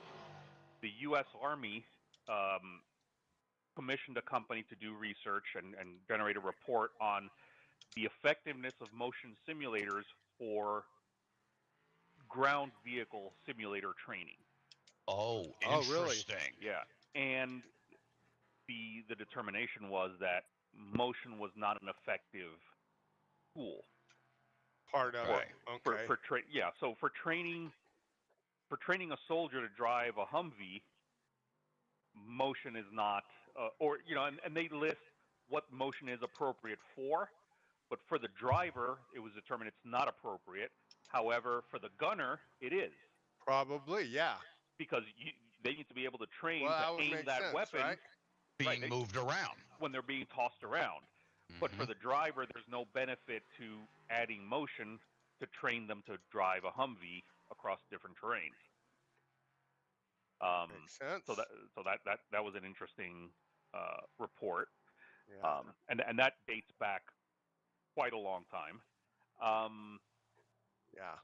So yeah, motion has its place, but it's It's not I the most have important thing. I have a way, I've conceptualized a way to create a motion racing simulator that is 1-to-1, but it's so preposterous All right, to drivers, build. 30-minute qualifying session has begun. What would you do? 30-minute Put a pivot qualifying. to where you This rotated it will left and right or grid twisted your it? car. Again, let me incidents wait do for count Kevin's in this announcement. 30-minute session. Sorry, guys. No problem. No. So Okay. in order to make it 1-to-1, you would start with it would be outdoors.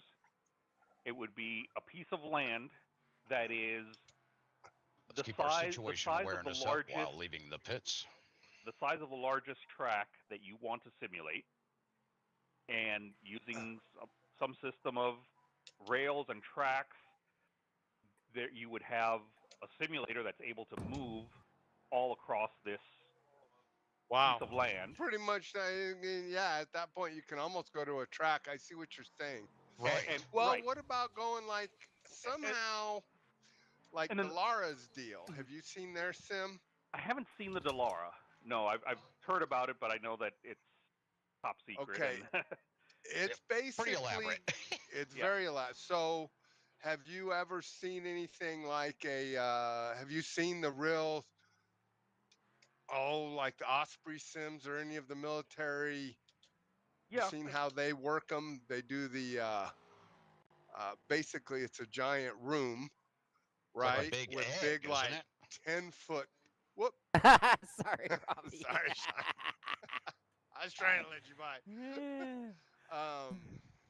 Okay, so the Delara deal is, I don't know how big, but let's say 10-foot hydraulic pistons, for Right. lack of a better word, way the fuck bigger than me, right? About 6 inches around, so to speak. The cockpit is a full cockpit, right? So you get mount in the car, and you have to like wear your helmet, your damn Hans, everything, okay? Right. Because Okay. when you hit the wall, the thing will slam you so damn hard it'll give you a concussion. If you've done pissed off the engineers in the room, you're gonna have a rough run. Right. It, Okay. it's seriously one of those deals, right? So, and it moves. God, dude, I would say. I mean, it's a 2.5 story inside. It's Right. massive. It Jeez. probably moves 20 feet. Right. Right. So Now you're very able to. little twist. Yeah. Okay, so it mostly stays flat. It's very little bit of pitch, a little bit of twist, but mostly just spinning around this room, flying around this room. Right. Do you Man, know what I right. mean? So they can literally just about. Yeah. Induce forces. Yeah. I Uh, mean, and the bumps, of course, you got to understand what they're after. Not so much that driver feel. They're after matching the driver feel track condition with a setup. Right. They're using the simulator to develop a setup, not to Yes. train the driver. Correct. So Yeah. they're really trying to. So there's a lot of, I believe, like they'll take the data from the race car at the track. Do you know what I'm saying? Yep. And then Yep. try to make sure all of that's very similar. And when Because you get those guys, they can repeat it. I mean, you know what I'm saying? You can bring Yeah. one of those guys in and they're going Right. to go as fast as they were. And you can tell, no, Yeah. Yeah. we're off or no, we're on. So Yeah. that's their focus, not for driving. Right. Right. We're Right. talking Yep. about all this shit from the standpoint of us, the driver. Right. Those guys could give a shit. A monkey could do it. They don't care. Right. Do you know what I'm saying? They're not. Right. They don't care. They're not here to train the driver. They're here to make sure they can get. Right. So they could use just a test driver. They just need somebody to Fair enough, drive yeah. the car so they can get data from it.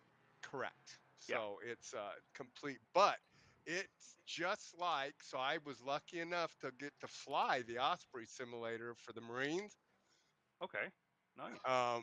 And it was basically in the same type of thing. Giant room, 2-story room, 2.5 stories. And I mean, knock the shit out of you. I asked them what it's like in real life because they gave us the fluff tour. And the guy said, all right.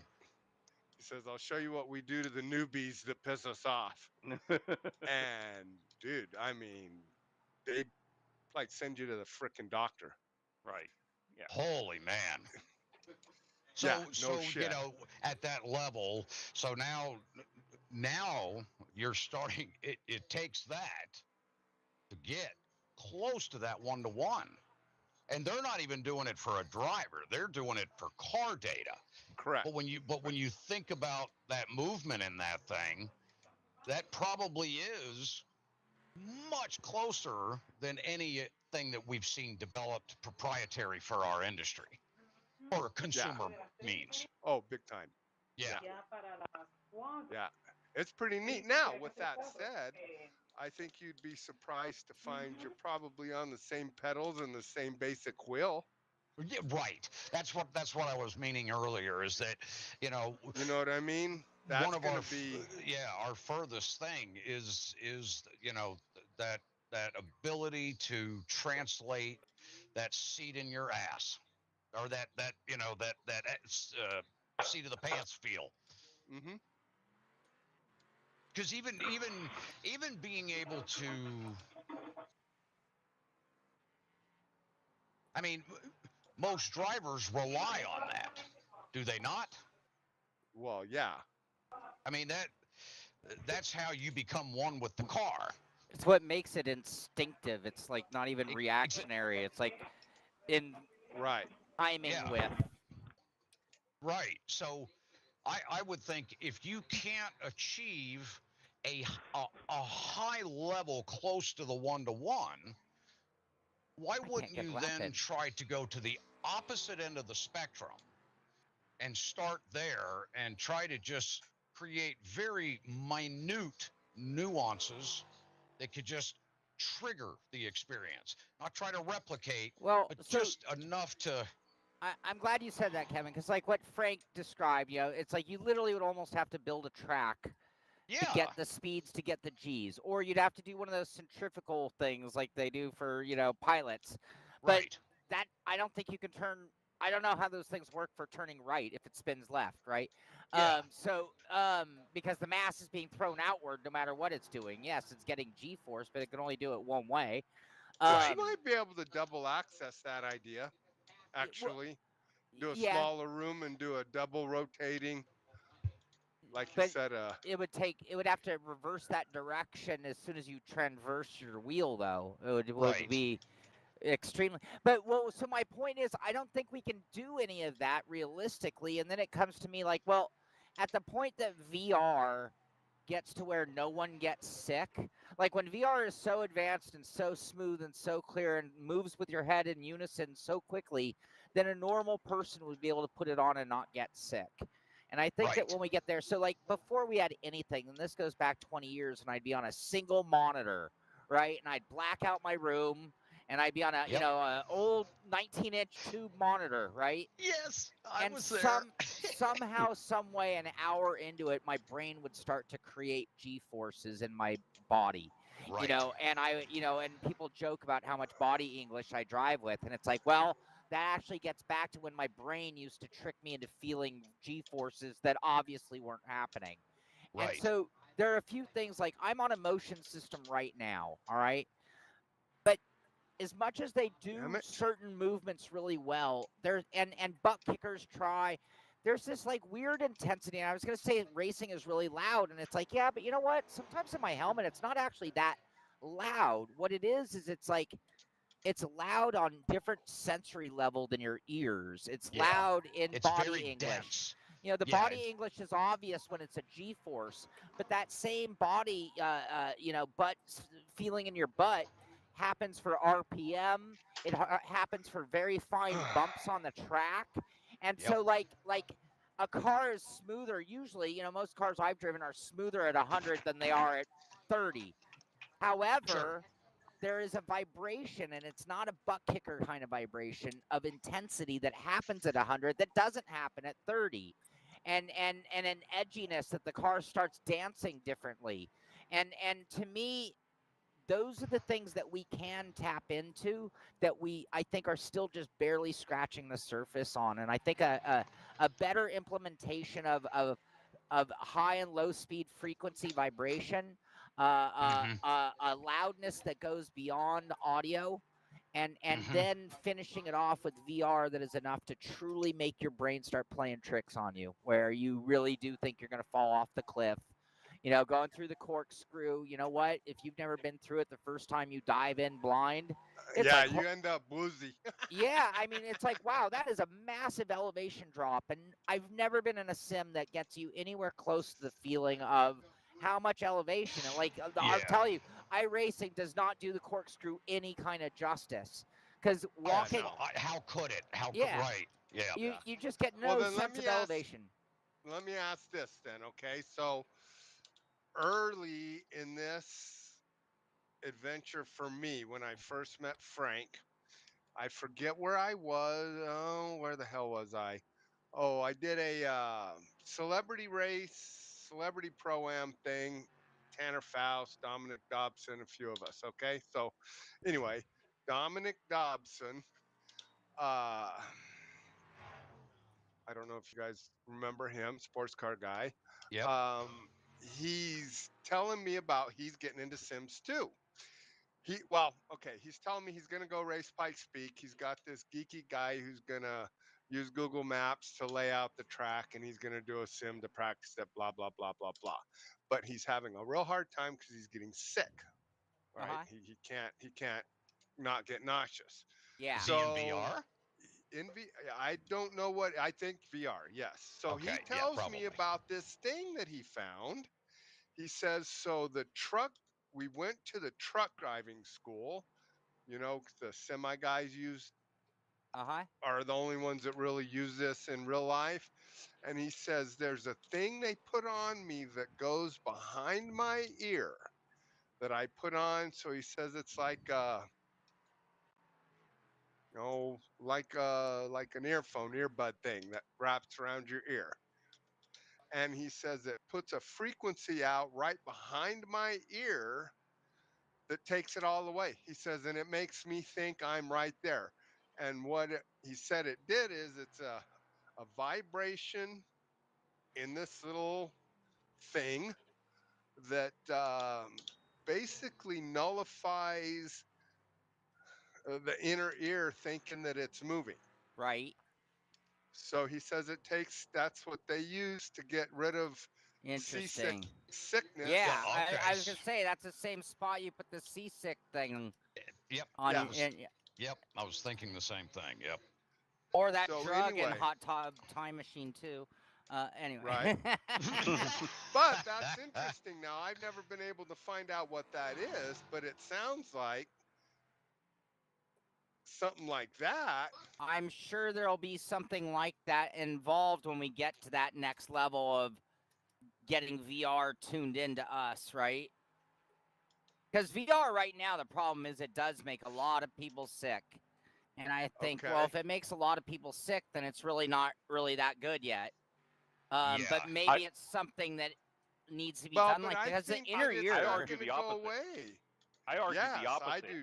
I'm with Frank on that. I think It's it's making so people good that sick. it's making you think you're in life, but you're not. Right. So Yeah. motion sickness is the exact inverse of seasickness. In seasickness, your body is moving, your inner ear is sensing movement, but you're not really seeing it. Especially when you focus on the horizon or you're inside of a ship, you don't There you go. you don't see the motion, but you feel it. And in motion sickness on a sim, it's the opposite. You see that you're moving, but your inner ear is not actually moving. Right. So that disconnect is what creates that. And I spoke to a psychologist once where we were demoing a sim, and he explained to me what it is and why some people get nauseous versus others. He says for some people, the brain interprets that disconnect of, seeing motion but not feeling it, or vice versa, as being poisoned. A sensation of being Interesting. poisoned. It's a defense mechanism. And so the body's defense mechanism is to try to spew it out. And that's the reaction that you have. So some people are more sensitive to it than others. It doesn't mean that you're less of a man or anything like that, as is Oh, commonly thank God, Frank. interpreted. Thank God. Yeah, you're welcome. You're welcome, Kevin. All right, I got your back. Thanks, man. Thanks, man. Okay. Wow, I can finish the show now.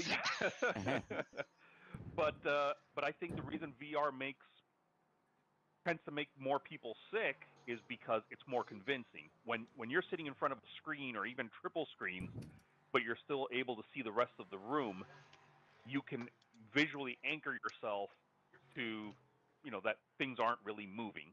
Right.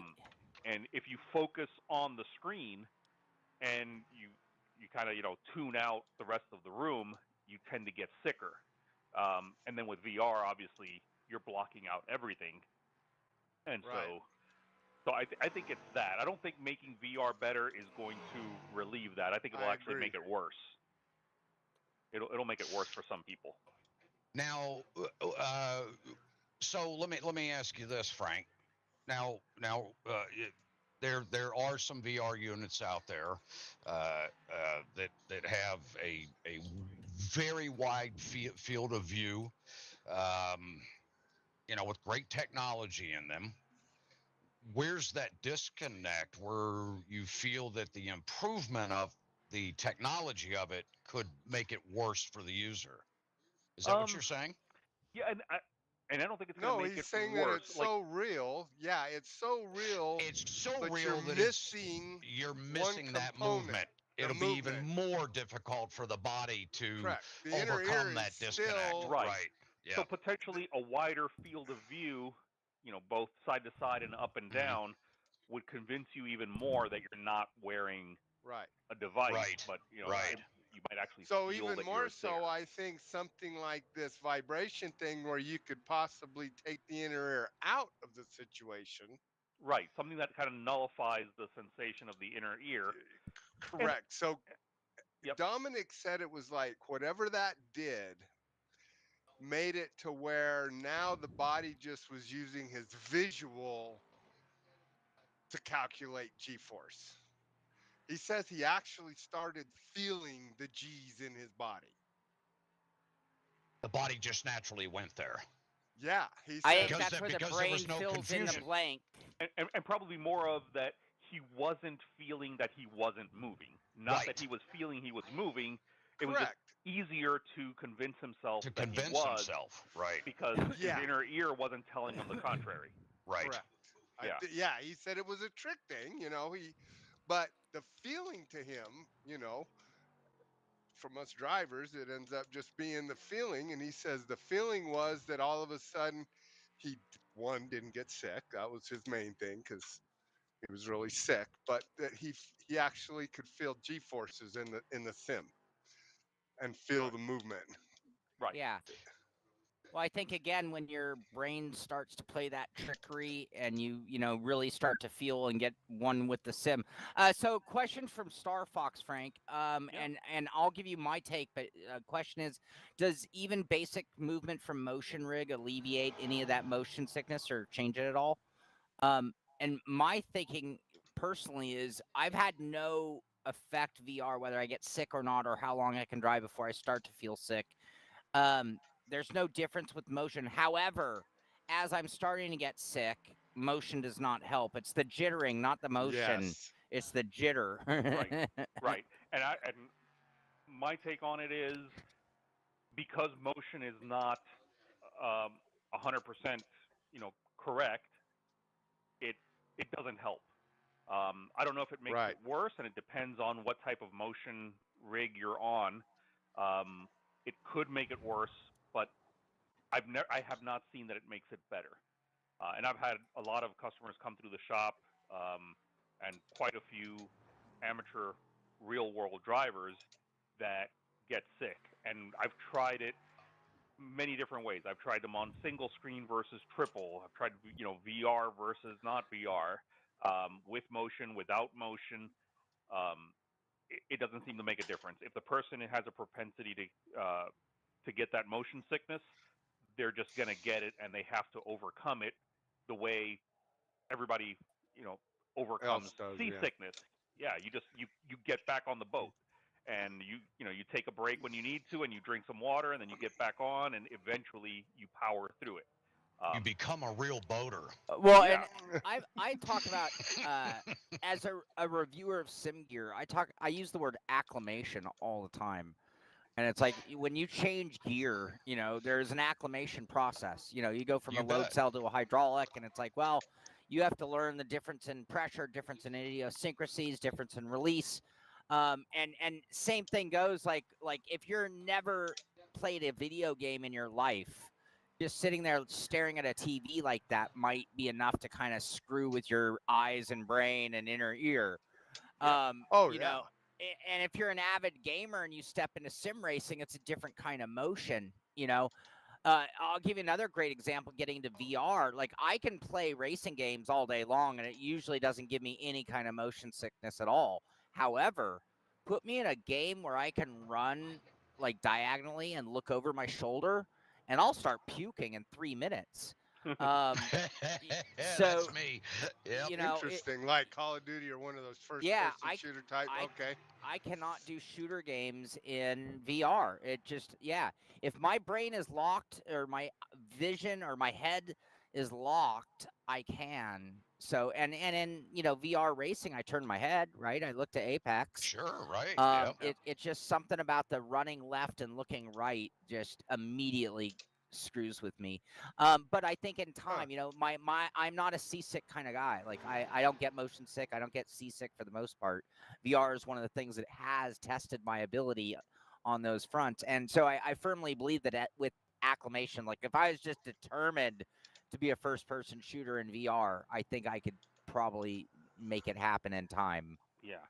And every person's brain is wired a little differently. And I have this one client, just because he has a very unusual situation with motion sickness. He drives a real race car. He used to drive Super Trofeo. Now he drives a prototype. He got one of our sims. He started out with a triple monitor sim without motion. He could drive the sim no problem. Eventually he upgraded to VR. We added motion to it. He can drive the sim, no motion sickness at all. He could drive his car on the street, no motion sickness at all. He gets into a race car, and he gets sick, and he has to take Dramamine before he gets into a race car. Wow. Huh. So when he leaves his house on his way to the track, he takes a Dramamine before heading there, so it takes full effect, and he pops a couple more throughout the day because he gets sick in the actual race car. Unbelievable. But not on a sim and not driving on the street. Going Is to it the track. helmet? So working at a race school for a year, I saw enough civilians come through that there are people who got sick just from putting the helmet on. And it was like, and now you're talking just got about themselves something. psyched out. Well, I was going to say, what you're talking there, in my opinion, Frank, is a fear. Yep. There's an unconscious fear that person has, and it's probably his wife nagging on him that he's going to get hurt in the car or something. Right. Do you follow what I mean? That doesn't come into his city driving or the sim driving. Maybe. And I will bet you money on it. Well, I've taught enough people that, Yeah. Kath brings up Gregor Hutu. I don't know if you guys remember the notorious Gregor Hutu event. Yeah. I still will stand in Gregor's defense, but you could be right. You could be right, Kath.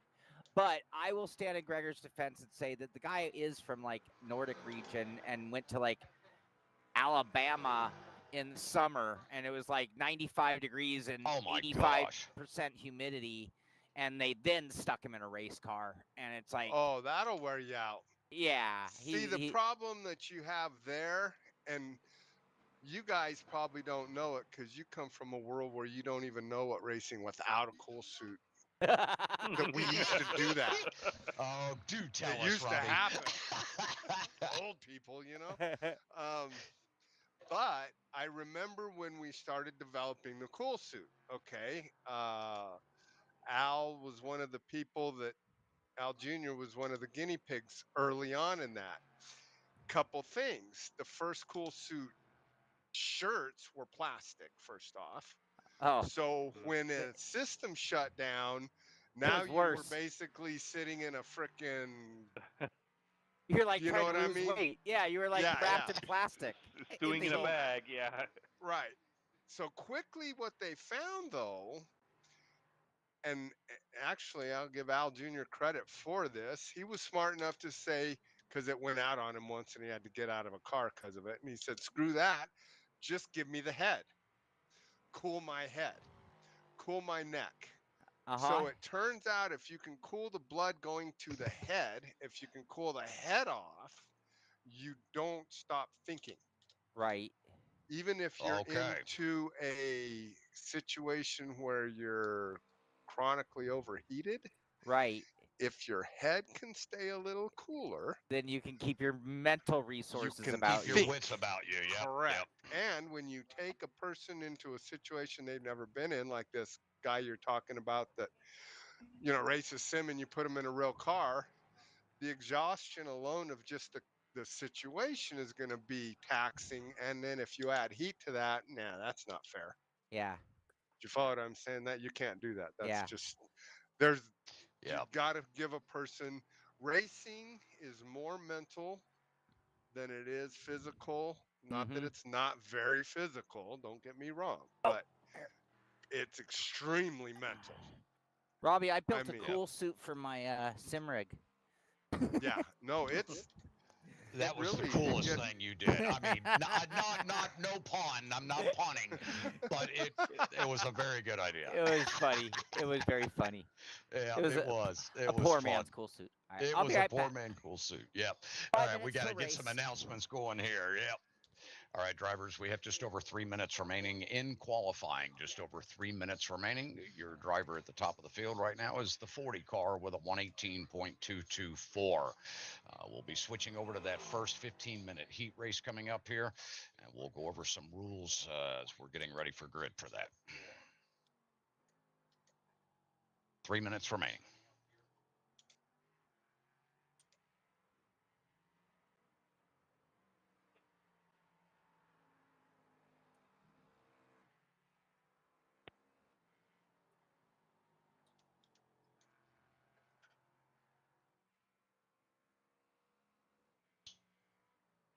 Gee, Kevin, you killed the conversation. Boy, I just shot a hole right in it, didn't I? Goodness sakes, talk about dead air. But no, just fascinating conversation tonight, boy. The stars were aligned in the sim world tonight.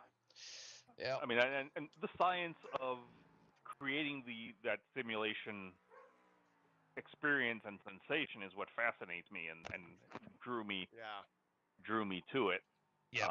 And I'm always looking for, okay, how can we make this a little better? How can we alleviate this roadblock, incorrect, if you will. roadblock, incorrect. hurdle, Yep. or incorrect sensation that we're getting, and Yep. yeah, so it's always fascinated me. It's just kind of it's the whole illusion thing. Oh, it really is. It's as a kid, I was into kind of prop making and I love it. Magic illusions. In addition to fantastic. electronics, and so it just kind of drew me towards okay, how do we create this illusion? Yep. Convincingly. Exactly. Yeah. Where can we? How can we close the gap to where that sensation gets tighter and tighter and tighter? Yeah. It is. I mean, and I still feel that there's some magic in there that takes place, and magic meaning the human physiology and how we respond to all of this, the muscle memory, just the physical aspect of it, and how we try to get the mind to receive that same signal, whatever we have to do to trigger that, to get the brain to say, oh yeah, that is like what I should be feeling. Yeah. And trying to find that trigger point without completely simulating it in a monstrosity of costs and investment and R&D and everything else. Right. That's very tricky to do. Yeah. Oh yeah. I mean, back to my kind of one-to-one motion simulator, it would essentially be a dome that houses the simulator that can, kind of rotate around and has a 360-degree screen, and then that pod is moving around the track in exactly the same position that the actual car is. Yep. And so you could just, via software, select what track you want to be at and drive wherever you want, and the pod's just going to follow that. And now you have us. I think you could do it in less space, though, if you just All think right, about drivers, welcome to the August edition of the Ricmotech Hotlap Humpday Challenge. Right? We appreciate all of you being here tonight as we get ready to grid for our first 15-minute event this evening. And then make the we point will. That this will be a full pace lap, guys. This will be a full pace lap. We'll if you guys you wouldn't need the whole track. Stand by no, 1 second. No, stand by we 1 potentially second. scale it down or do a little bit of trickery to not need Yeah. the full All size. right, sorry Otherwise, about that, drivers. I had a screen Yeah. issue here. otherwise you need a piece of land the size This of will the be a Nürburgring. 15-minute race. Right, yeah, Should be exactly. around 11 laps, so hopefully Yeah. everyone Back in has there, their fuel adjusted so to make sure that you're able to get to the end of the event. We don't want any blocking going on. Everybody knows good race etiquette that's in here. I know most of you that are in here, you guys are regulars into the series, so let's just keep it clean out there and have a good race here tonight. We will be inverting the grid for the second event. For those of you that don't know what it is, well, you'll see when we get to grid 2. Anyway, grid 1 here tonight. We'll go ahead and line up. We'll follow pace car. We will go on iRacing green. So leader, once we send the pace car home, we will be going on iRacing green. If your car becomes damaged in the event and you are not able to bring it back to the pits for the quick repair, you will be disqualified from the event. So you'll just have to park it in the pits and leave it there. We just don't want any heavily damaged cars out there on track. So if you're not able to limp the thing around without obstructing the race itself and use that quick repair, then you will be DQ'd from the first event. Other than that, drivers, let's have a good race out there tonight. Let's keep our situation awareness up, and let's put on a good show. We do have one quick repair. I don't know why I Yes. don't see that. Yep. Fast repair. Yep. Oh, 255 fast repairs You're rolling remaining. backwards, 31. There you go. So I'm going for it, man. That's right. Get it done. We've got, guys. you're a part of the red, white, and blue team. I see. There's a few of you out here this evening. I tried to pick chrome. I don't get that. Like, that really upsets me. Well, I'll tell you, Frank, there's one addition, and I still need to get a full, get the full slip sense here to really become an expert on it. But nevertheless, as we talked, even with what you got, which I think for a home unit, you've hit it out of the park, to be quite honest. And I really haven't been able to come up with how to improve it except for one thing. And I would say that I would still make a pivot at the front that would move left and right 6-8 inches, so that if you lost the front, you just felt a little bit of a book on the front. Yeah. You know what I'm saying? Even that would also bring in some understeer simulation, I would feel. Correct. Yep. Yeah. You could move, or when you went loose, you could make the front end grab. Right. You know what I'm saying? Yeah, like it bites and then back end swinging. Jerk and if you feel that front where it grabs your feet a little, like your whole body just does a little twist into the corner, I think that would be huge. Yeah. Oh man, that's interesting. Does that make sense? It makes sense. It definitely makes sense. And, our sense wasn't built to do that. However, we do have at the shop the next level racing traction. All right, plus. drivers, let's pack up and I was pair going up to here bring as that we one come up down too, Rainy Frank. Curve. No more tire scrubbing at this time. No more tire But that's scrubbing not at as this time. smooth Let's as pack your up and slip pair up. sense, Get within a though, half is and a it? half to It one is not. car length. It car is in front not, of you. and that's my complaint about it. That it's Pace car will be sent home out it's a little of 10 jittery. here. It's Stand by. not as quick. Let's maintain pace car to speed. reverse Maintain pace car direction. speed. We will be going on iRacing green. But if you want, Robby, if you wanted to test your theory, that could be a good unit to Right, test it because with. I think even a floating, Green, think about a floating bearing with drivers. the left and right, screw, Yeah. so to speak, that we had, and just have it pivot and try to incorporate it with what we've got going right there, I think might not be too bad. Right. It may not, and it may just need to be taken to a level of precision that Correct. the next level doesn't have. Right. To try out. My preliminary tests of trying to do that with the next level, it can be set up to do exactly that. It's a little hard to Joe still Antonio discern looking to make a what's move going here, on. heading up into turn 6. And Let's see if he can get it done. He gets the pass done. The 12 car drops in behind up Ray Hall it's a Street. concept that's kind of hard to wrap your head around or to be convinced of, but we've kind of tested it over and over and over. because slip sense is such a subtle movement, and because we're scaling it down from what's actually happening in the race car, when you start adding other movements to the experience, your brain is unable to discern what is actually moving and in what direction. Correct. So that's why I'm saying just move the front. Imagine that we move the front end only to make it kind of act like we move the back end more without taking up so much space, if that makes sense. Yeah. So it's a complementary movement. It's not like adding up and down. Right. You follow what I mean? Yep, I feel like it's the right complement. And the way we have that Next Level Traction Plus, and if you're not familiar with it, it's exactly what you're describing, where the back can slide side to side and the front can slide side to side independently.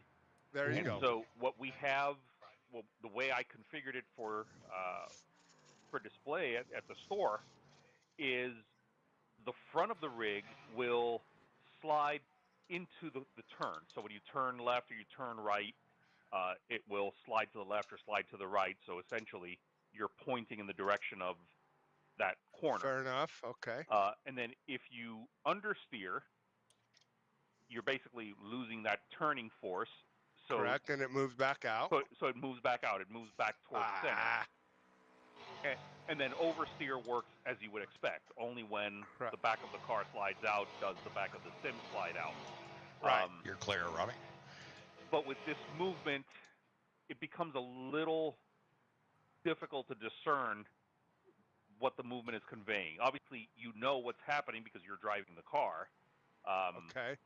But so it sounds like what you're doing to me, like you made the front the primary move.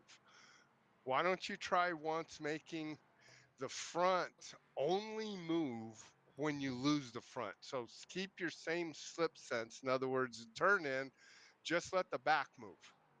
Don't give that initial turn in. You only want that front to give that dip or that jerk when, say, the person loses rear grip. Okay. Yeah. You follow what I'm saying? Then have that sensation come in. I'll give that a try. I think you'll like it better if you focus, because slip sense, again, it's too close. In my opinion, I wouldn't go off of it. Don't change what already works. Right, because it does give an amazing. I mean, when I drove it, my hair stood up on my arms. It was amazing. Well, but it gives the correct feel. Right. Is the big point about it. Do you follow me? So you've already got that going. The part that you're wanting to add to it, so to speak, is a little bit of the front when the front gets out of shape. Yeah. Because theoretically, let's just say that the car is balanced and you're right and everything's good. Well, it shouldn't move too much. Right. Yeah. Right? I mean, theoretically, it shouldn't move. Yep. I mean, the dirt track's different. Fair enough. But we're talking asphalt. It shouldn't move. Yeah. Right? So it's a sense, like we're giving the slip sense that sense so that for when you break loose or when you lose grip. Sure. So try doing it that way. Just, the back moves when the back moves. The front moves when you pick up a big push or when the steering wheel gets real tight and hard. Then you can move it in. Does that make sense? Yeah, it makes sense. And I'll see what settings it has and how we can try to replicate that movement. Yeah. Replicate that movement with that feedback. Because I'll bet you if you just do a little bit on the front when you push or when it grabs, again, a little bit of movement, the driver's going to go, oh, wow, that really, because you're giving him the right movement. Yeah. I'm going to give that a try. Next time I'm on there and doing some tweaking, I'm going to give that a try. Yeah, because I think that would work. Yeah. But I mean, these other ones are way off. I mean, this up and down crap and all. Yeah. It's I mean, for, it's fun it's if you're for trying to amusement. impress your new girlfriend, I guess, and you're Yeah. giving her a ride in the car on your lap. Yeah. Right. I mean, I don't know. It's a family show, and back to the race. We But see here yeah. that the 20. I thought I kept that clean. But it's Robby, Well, we have to. It wasn't I you. kept- It was probably me. But anyway, I thought I'd just clear the air. God, Kevin, where's your mind, dude? Yeah. Oh my I know, gosh. right? Good Gertie. Jesus, I was Oh, simply man. trying to sell some Who let sensors. him in, right? Yeah. No, I like that idea. I'd try that, and I'd Yeah, like I'll that give it a would try be fun and to see play how that with, 'cause, enhances. Yeah. Yeah, because my you know, now concern is the I want it to dirt, I enhance, don't not know. detract. Correct. Yeah. You know, and well, Yeah, the dirt would almost have to have a different profile, I would Yeah. think, because Yeah. that is, when you look at the dirt in the sim, which surprising to me, honestly, probably my lack of knowledge, but it just really shocked me how much people. Or I should say, the amount of people that received the dirt so well when it came to iRacing, but not only that, the amount of real life drivers that enjoy running the sim on dirt. well, So let's not forget that at the end of the day, while racing in general is the most popular weekend sport in the country, right? Yep, There's more people watching it. More people are actually going to dirt tracks than any of them. yep. So dirt is the most popular thing. It is big here. I There's mean- no question. Yep. So it's amazing how. But it's so different in the sim. I mean, Oh, when I God. go from road racing, I don't do much dirt at all. Robbie, you could probably coach me in just learning how to get around the daggone track. But anyway, I get in that thing and I'm lost. I mean, the car I know, it's does not hard, drive dude. it. Man, I tell you I one lasted thing about I 12 noticed. minutes and I was back at Road Atlanta. You being a guy, so I pride myself, and I'm not the best on iRacing. I'm a long way, but I do have an A license and everything except dirt, which is a B, Right. and that's just the hardest one to get. Sure. And Yep. I've run a lot of dirt. I mean, and it's only that I've run the dirt that saves my butt. Yeah, sure. Because Right. dirt, and in real life, I mean, if you've never driven a sprint car, you should try to do it once. It is the Right. strangest freaking thing you have ever done in your life. Well, it's scary because the stupid thing has so much power, and then That's try not to even drive what's it with scary. that kind of It power. moves up and down like Right, 12 it's- inches. Yeah, right. It hooks up and twists. It's got 12, 15 inches of stagger. So you push the gas, it turns left. You let off, it turns right. Yep, It is exactly. really, really a difficult thing to do. You I don't drive bet. it with your hands. No, You drive it's it all only throttle, with your isn't it? feet. It's Yep. Well, and brake, and you have to run them both. In other words, you can't gas and then brake and then gas and then Interesting. brake and then gas and then brake. Hell, you're done. You gas Yeah. and brake. You gas, and then when you want to stop, you brake. Then you let off. When you Right. gotta go, you. What the hell's wrong? I think I screwed my card up. Yeah, no. It's Uh-oh. it is a very different situation. Yeah. Boy, And it I sure tell is. you where you can see it. I was watching Tony Stewart back in the day once, and watching his feet Oh, in a car. okay. In they had the Sprint foot cam, car. whatever. Yeah. No, Yeah, in a NASCAR car. Oh, in his At NASCAR Daytona. cup car. Yeah, Okay. yeah. Yeah. And they were at Daytona, and they had the big wreck they always have. Shit happening Oh, everywhere, everybody Oh, going yeah, everywhere. right. Yeah, And the Tony big, missed the big it wreck. and went through it. Right. And they went through, and they were going through everybody's. They had like Response, 4 how they footwells reacted. responded, and so, and you Right. noticed all them guys that wrecked, let off the gas, push the brake. Let off the gas, push the brake. Oh, Let off the gas, Yep, just push the brake. put And your it was car that into an fast. oil spill, right? Well, you unloaded the rear end, you hit the brake, and that's what you do, especially if you're Sure. a guy from pavement. That's how Right. you drive. Whereas you Yep. watch Tony, as soon as the wreck happened, his left foot stabbed the brake, and then you see him ease out of the throttle. So he Right. loaded the whole car up and then Oh. got the power out, and he was able to turn through the wreck And drive through it. Yep. because the But car see, never unloaded. And where do follow you what I'm think he saying? learned that? On the dirt, right? On the I dirt, saw it when yep. I saw it. I said, okay, that's why Tony's what he is. Jeff Gordon, Yep. Those Jimmy, guys some that of came these up guys. through that. Yep. Right. Yep. The karting Well, and that's the where dirt. you see it. Yep. Yep. That's where you see it happen. You know, it doesn't happen in IndyCar as much because you don't have that situation. But Sure. yeah, it's all footwork Yep. in a sprint car. I mean, you can drive with 2 fingers. as Yeah, far as your right. hand goes. Exactly. Yeah, that's Yeah. yeah, it's all the foot dance. Whereas Yep. if you go to this, like what we're driving here tonight, 70 to 80% of your feedback is coming through the steering wheel. Yeah, very different. Very You follow different. me? Not So- all. There is so- some in your seat, but most of it's coming through the wheel. So one is like this, the other is like clogging. Correct. Yeah. Yep. Well, and it's hard. I mean, both ways. Very few guys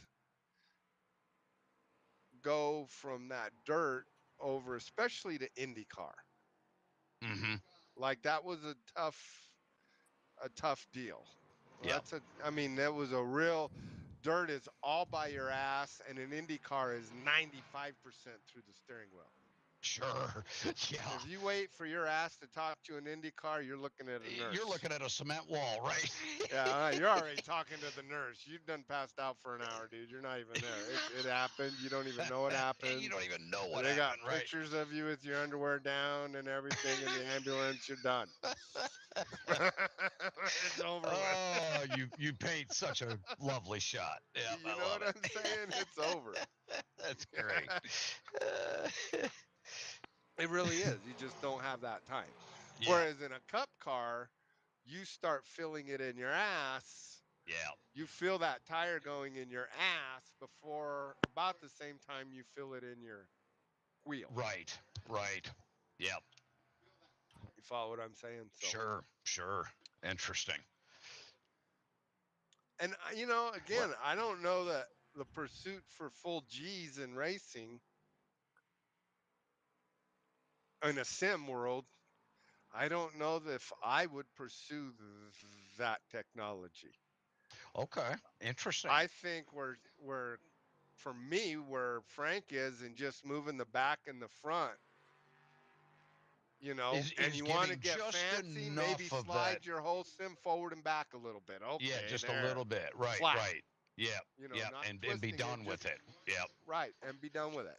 More of a motion that just mildly triggers the muscle memory to go, Correct. oh yeah, it should be Yeah. feeling this and that and that. Yeah. We're not trying to confuse it. We're Yeah. not trying to translate the information and then send it back to our brain and say, this You're is what never it gonna feels get like in there. a sim. We're never going to Well, get not there. to mention Yeah. you've got to unwind it, don't you?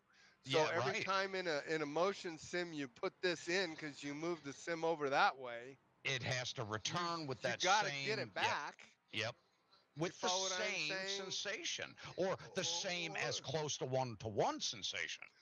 Or with none. What if you're all of Or a sudden with on a none. fucking straightaway and you just need the sim to be back in its position to restart? Right. Yep. Do you see what I'm saying? Yep. Exactly. You're on an oval. Yep. You run 500 laps. That's 1,000 corners. Oh, yeah. You know what I'm saying? Sure. Yep. Theoretically, the sim's going to be 4 blocks to the right. Exactly. You know what I mean? It's going to be over there at the neighbor's house. And that's Right. actually, and that's Go actually ahead. the biggest difference between driving a motion simulator and doing like a VR park. Okay. Okay. Here we go. Hang tight, guys. Aldous Butelli coming across the line. That 4-car taking the win. Congratulations to him here this evening, winning Heat 1 in this first event tonight. We've got 2 cones on the. Uh-oh. Somebody's not happy with the car. So, Motion VR Ride at has a choreographed track and choreographed movements to avoid what you're just talking about, Robby, where Okay. you're not just doing 1,000. Nice job out there, drivers. We may have just a couple still finishing And their they'll be laps, 4 but blocks over congratulations to because that 4-car. And drivers, you will see we are inverting the top 7 tonight. We are inverting the top and 7. right, and whether they bank you this way, 5-minute warm-up has begun, around, drivers. You may go out on and track and make get your it so warm-up that going. simulator can match the route. It's a predetermined. Your phone's breaking up just a little bit, Frank. Yeah, a Oh. little bit. It just Okay. started. Go ahead. Is this better? No. No. Yes, Okay. indeed. You bet. You bet. Happy to have you guys out here for our August edition of might the be when Hotlap they're Humpday talking, Challenge. We wish everyone the Let best of me luck move here closer in to our second my event. receiver. So is this better? Oh, Yeah, yeah, that you is sound better. Yeah. excellent. Okay. Yeah, that's better. So, so a theme park, VR motion ride is choreographed according to the capabilities of the car that the passengers ride in. Okay. And so, they'll do left-hand turns, right-hand turns. They'll drop you off of a cliff. They'll tumble you around to kind of get you centered back, like you were saying, and prepared for the next move, and not just driving an oval and doing 1,000 left-hand turns Mhm. where you don't have the opportunity to bring the simulator back to center, or you have to do it kind of in a discrete fashion. Correct. But even then, they could do it in a discrete fashion because they know that, okay, we're going to do this left-hand bank, and then we need to allow 7 seconds so that we can very subtly move the back to center, yeah. back Right, to back center. to center, Right, exactly. right. From Whereas- going from 36 degree to 2 degree or whatever it be on the Right. straight. Yeah. Right. Versus when you're driving on a sim, you're in control, and you Right. just want the thing to feel the way it's supposed to feel when you make When you that do what you do, right. when you do what you do. Yeah. And the motion sim may not be able to react in that way, might not have time to Yeah. recover. It can't predict what's going to happen, so it can't. Let's subtly move all the way to the left so that when we have to bank hard in the opposite direction, we can We're get ready. maximum impact. We're ready. Correct. Where Yeah. Disney can do that. Yeah. Disney Yeah. can make sure, hey, we're going to subtly move the entire pod all the way to one side so we can get that maximum G-force Correct. going the other way, when we finally hit that, that turn, Sure. that corner, And they can bank, go whatever it is. or just go out and then they know, well, we need more real estate. Okay. Tell Right, the right, bulldozer to go another 50 feet. right. Or, Yeah. hey, we can't do that, so let's redo the route so that, we don't have to experience that kind of thing. So, but it's all choreographed.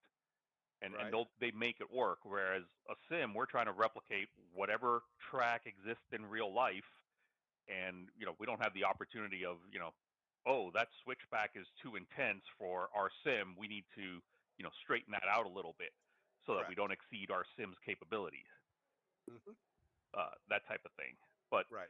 because a lot of people will tell me also, well, I go to Disney World or I go to these theme parks and I get on these rides, and it really feels like I'm on Spider-Man's back jumping from building to building. So why can't a simulator do it? Tell them that you can. For the $2.5 million that it's going to Yeah. take to do it, you just I write love the it. check, and I will Yeah. have that at your house So- in 6 months. So we're looking for investors. That's where this is going, That's where folks. this is going. Yeah. Well, no, if somebody wants we're that, doing a We've set the Kickstarter. stage. We've set the stage for our ideas. Yeah, We're doing a yeah. Kickstarter here. The Right. Kickstarter. Yeah, yeah. We're Well, looking for but I mean, you're right. At the end of the day, you're trying to get somebody something in their house.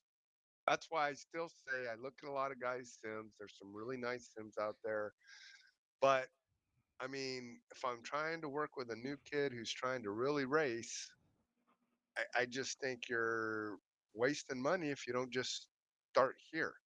This Yeah. is the smartest unit to try to teach you the right things and get this done. And, for me, it's not totally a game. It actually is something that, A tool. a tool. And it's becoming a tool for everybody. I mean, this is rapidly, hell, since we've met. Well, we met because Lonnie needed a sim, kind of, and because she got into racing. And that's what the cool kids were doing at the time. Now, Okay. however many years this is, just about 10, a little less than 10, Mm-hmm. it's no longer what the cool kids are doing. It's what Now, everybody. it's if your kid wants to race, you better go buy his ass a sim. Done. Right. There is no other choice. There is Yep. no other choice.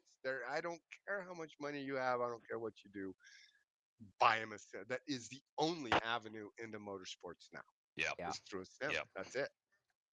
I mean, yes, there's a lot of other things you have to do. Yes, there's a lot of things you need. But if you don't have this basic tool, just like a, set of weights and a trainer, you're not going to be in this business, period.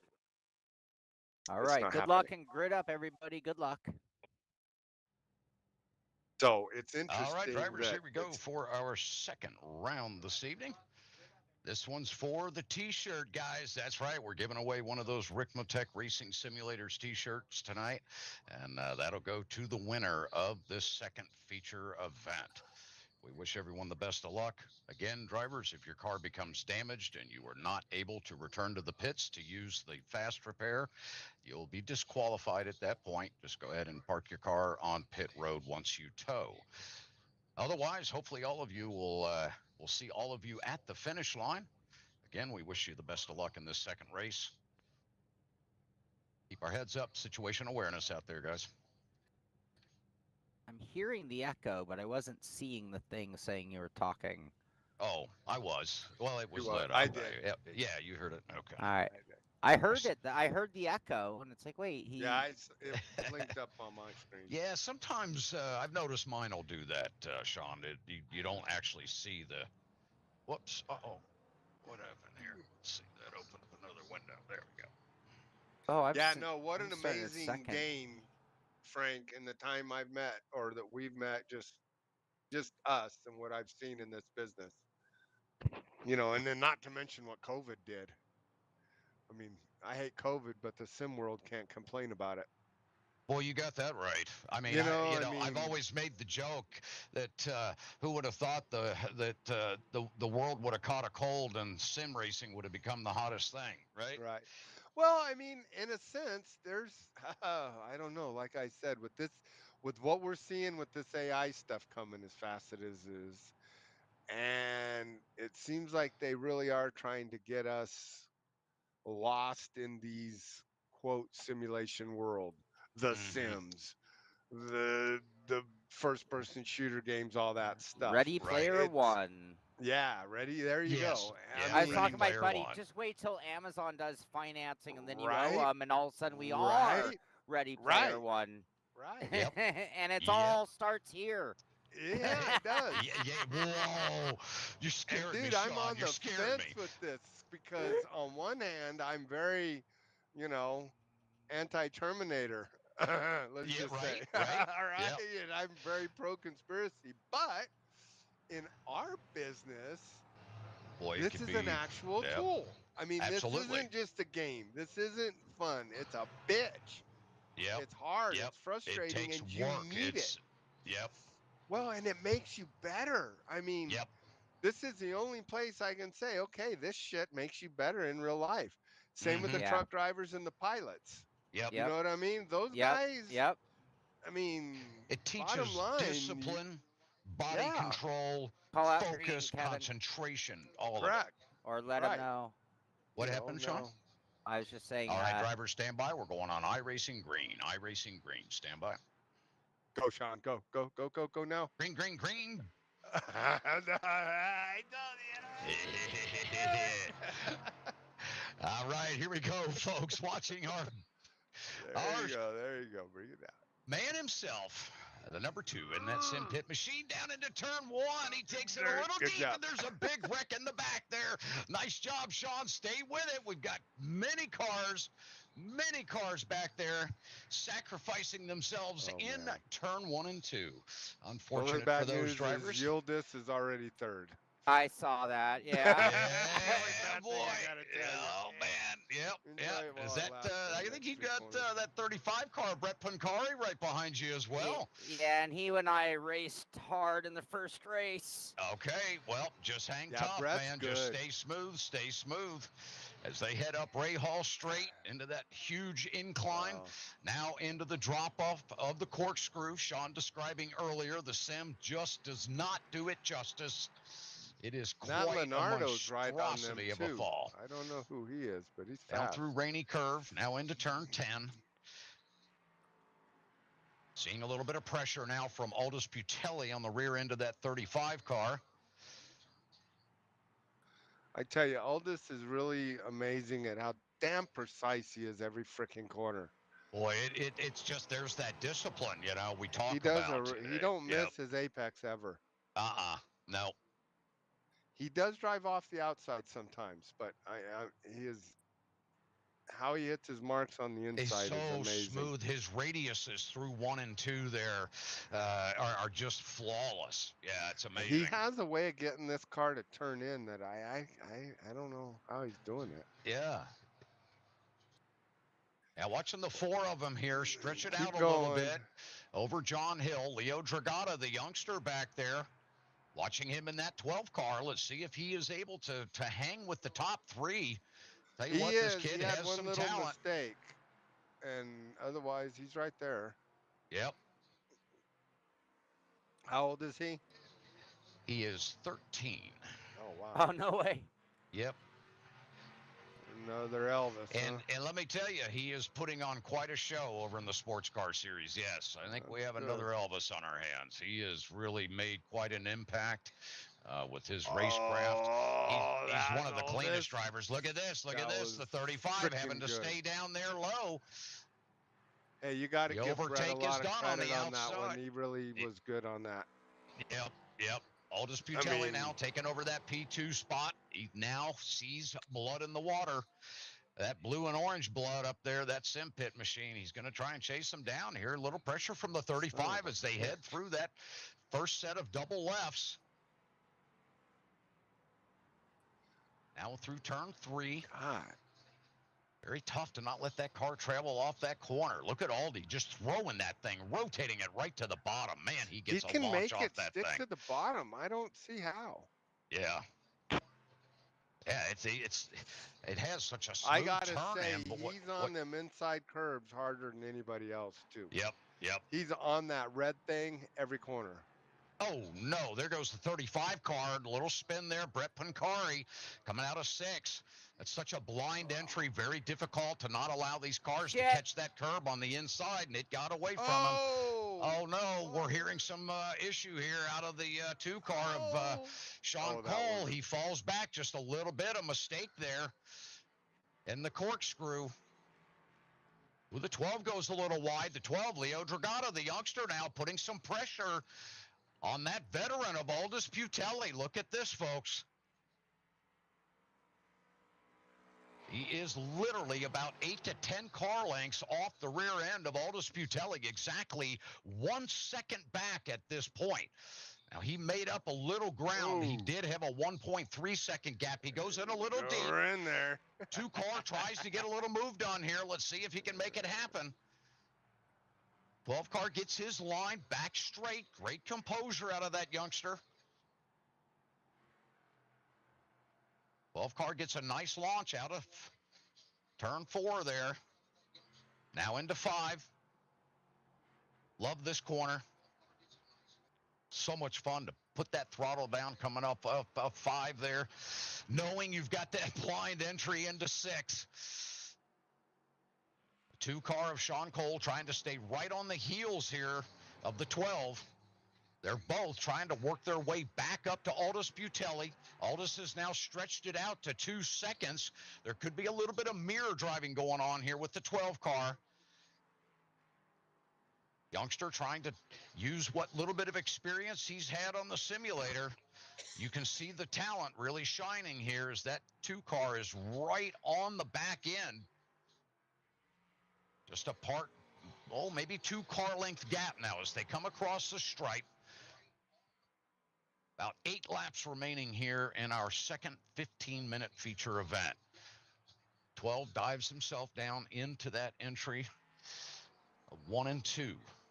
Now up into 3. Trying to set up a nice smooth apex. He does get a nice rotation, gets a good launch. The 2 car takes it a little bit wide. That is going to hurt him. Drops him back about 3 car lengths now. This is what we talked about, Robby. These drivers having that composure. What this does for somebody this kid's age to be able to handle the pressure in this situation. Yeah, he's really quick.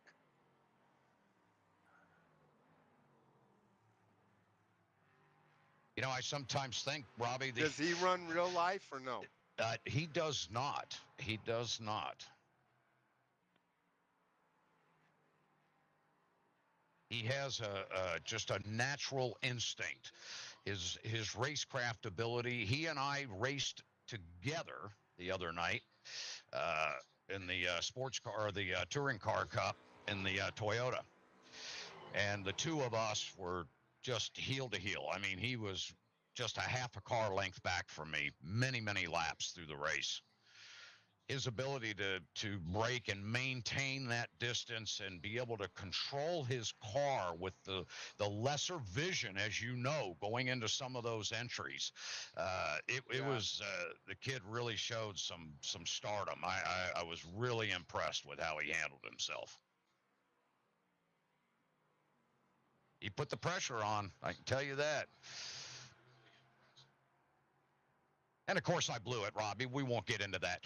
Anyway, back on track here. There's that 12 car Leo Dragata, man, doing his dance out there, holding off that 2 car. Shaun Cole. Shaun takes a look to the outside. No, yeah.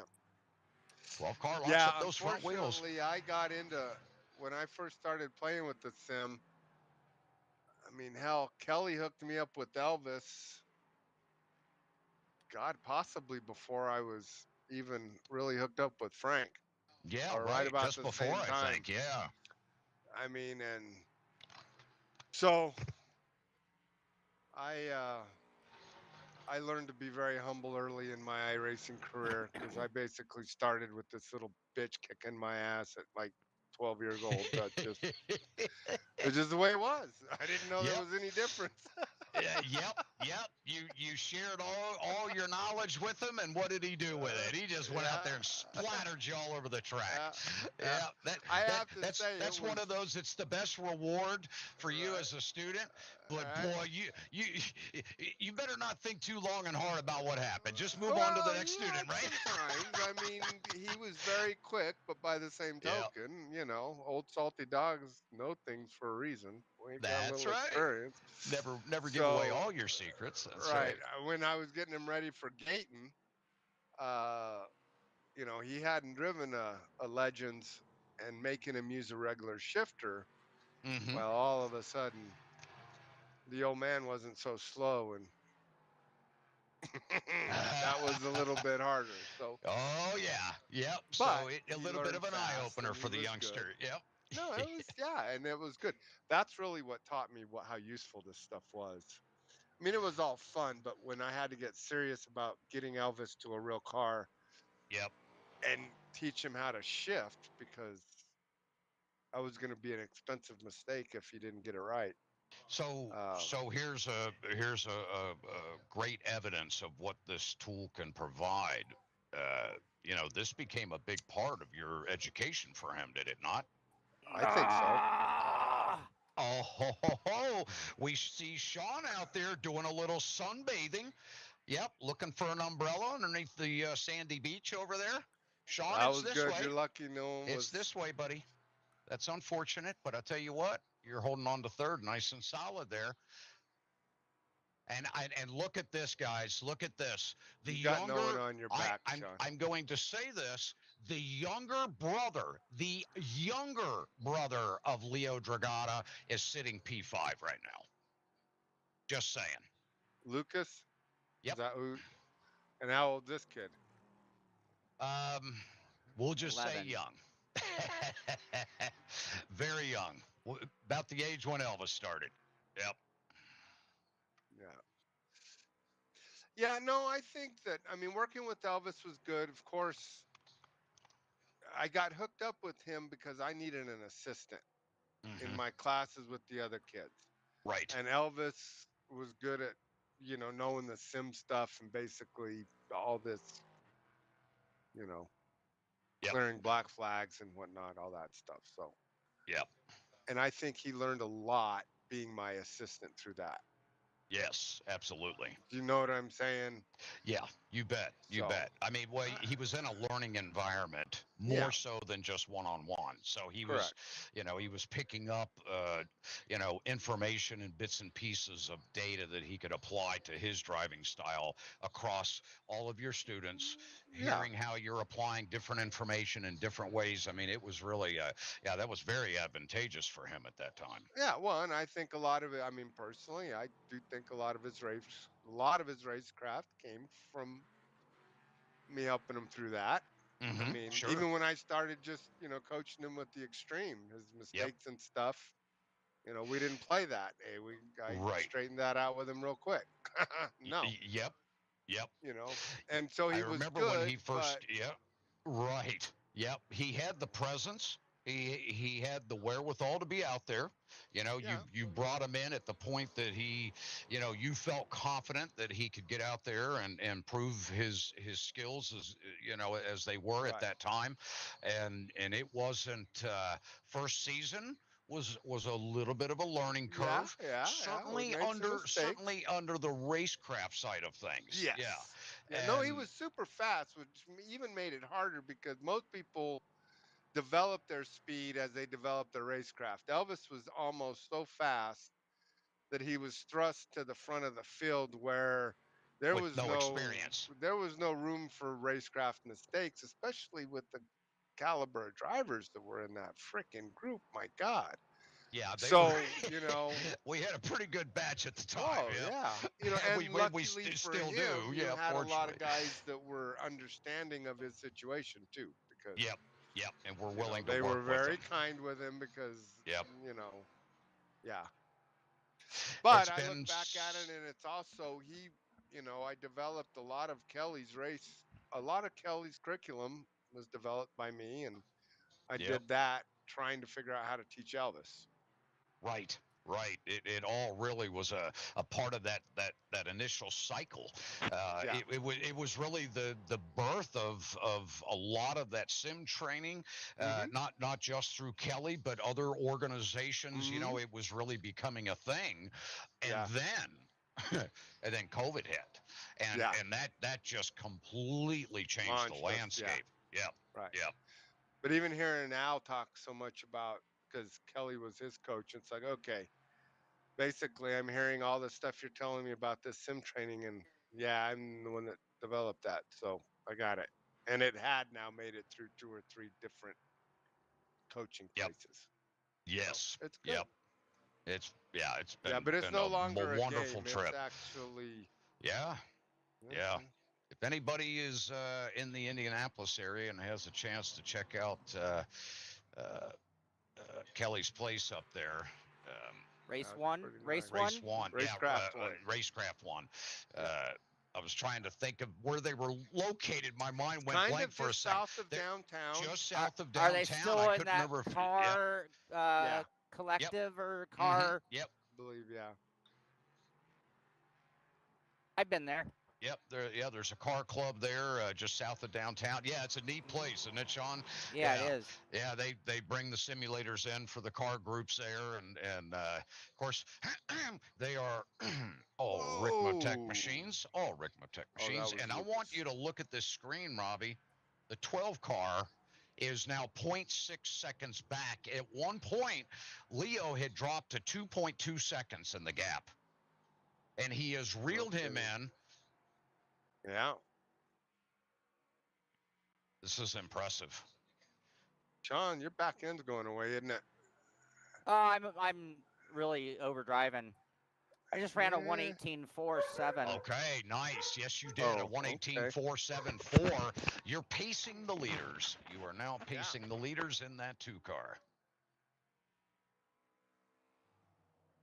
Head back to the leaders in the corkscrew here. We have, well, we're going to be coming up on the white flag here. It is the white flag. Oh, it is the white flag. It sure is. I see that now. Yep. We are on the final lap here as we watch Leo Dragata putting on quite an exhibition here. The youngster following in behind the 4-car of Aldous Butelli, a veteran here in the series. And here we go. Look at this. Look at this. Leo Dragata putting a move, looking to the inside. Not quite there, but what a show out of the youngster Leo Dragata. Aldous Butelli coming in with the win. Fantastic for that number 4 car. Aldous, a veteran here with the Hot Lap Challenge. We appreciate him coming out and putting on such an incredible show. There we go. Shaun Cole coming across the line, picking up some of those orange cones for his orange and blue sim pit machine. I think I got the fast lap of the race on the last lap there. Did you really? By nice job. By like a couple hundredths over. Oh, fantastic. Over Delgado. Nice. Here we go. The 6-car coming down the line. John Hill finishing P5 here this evening.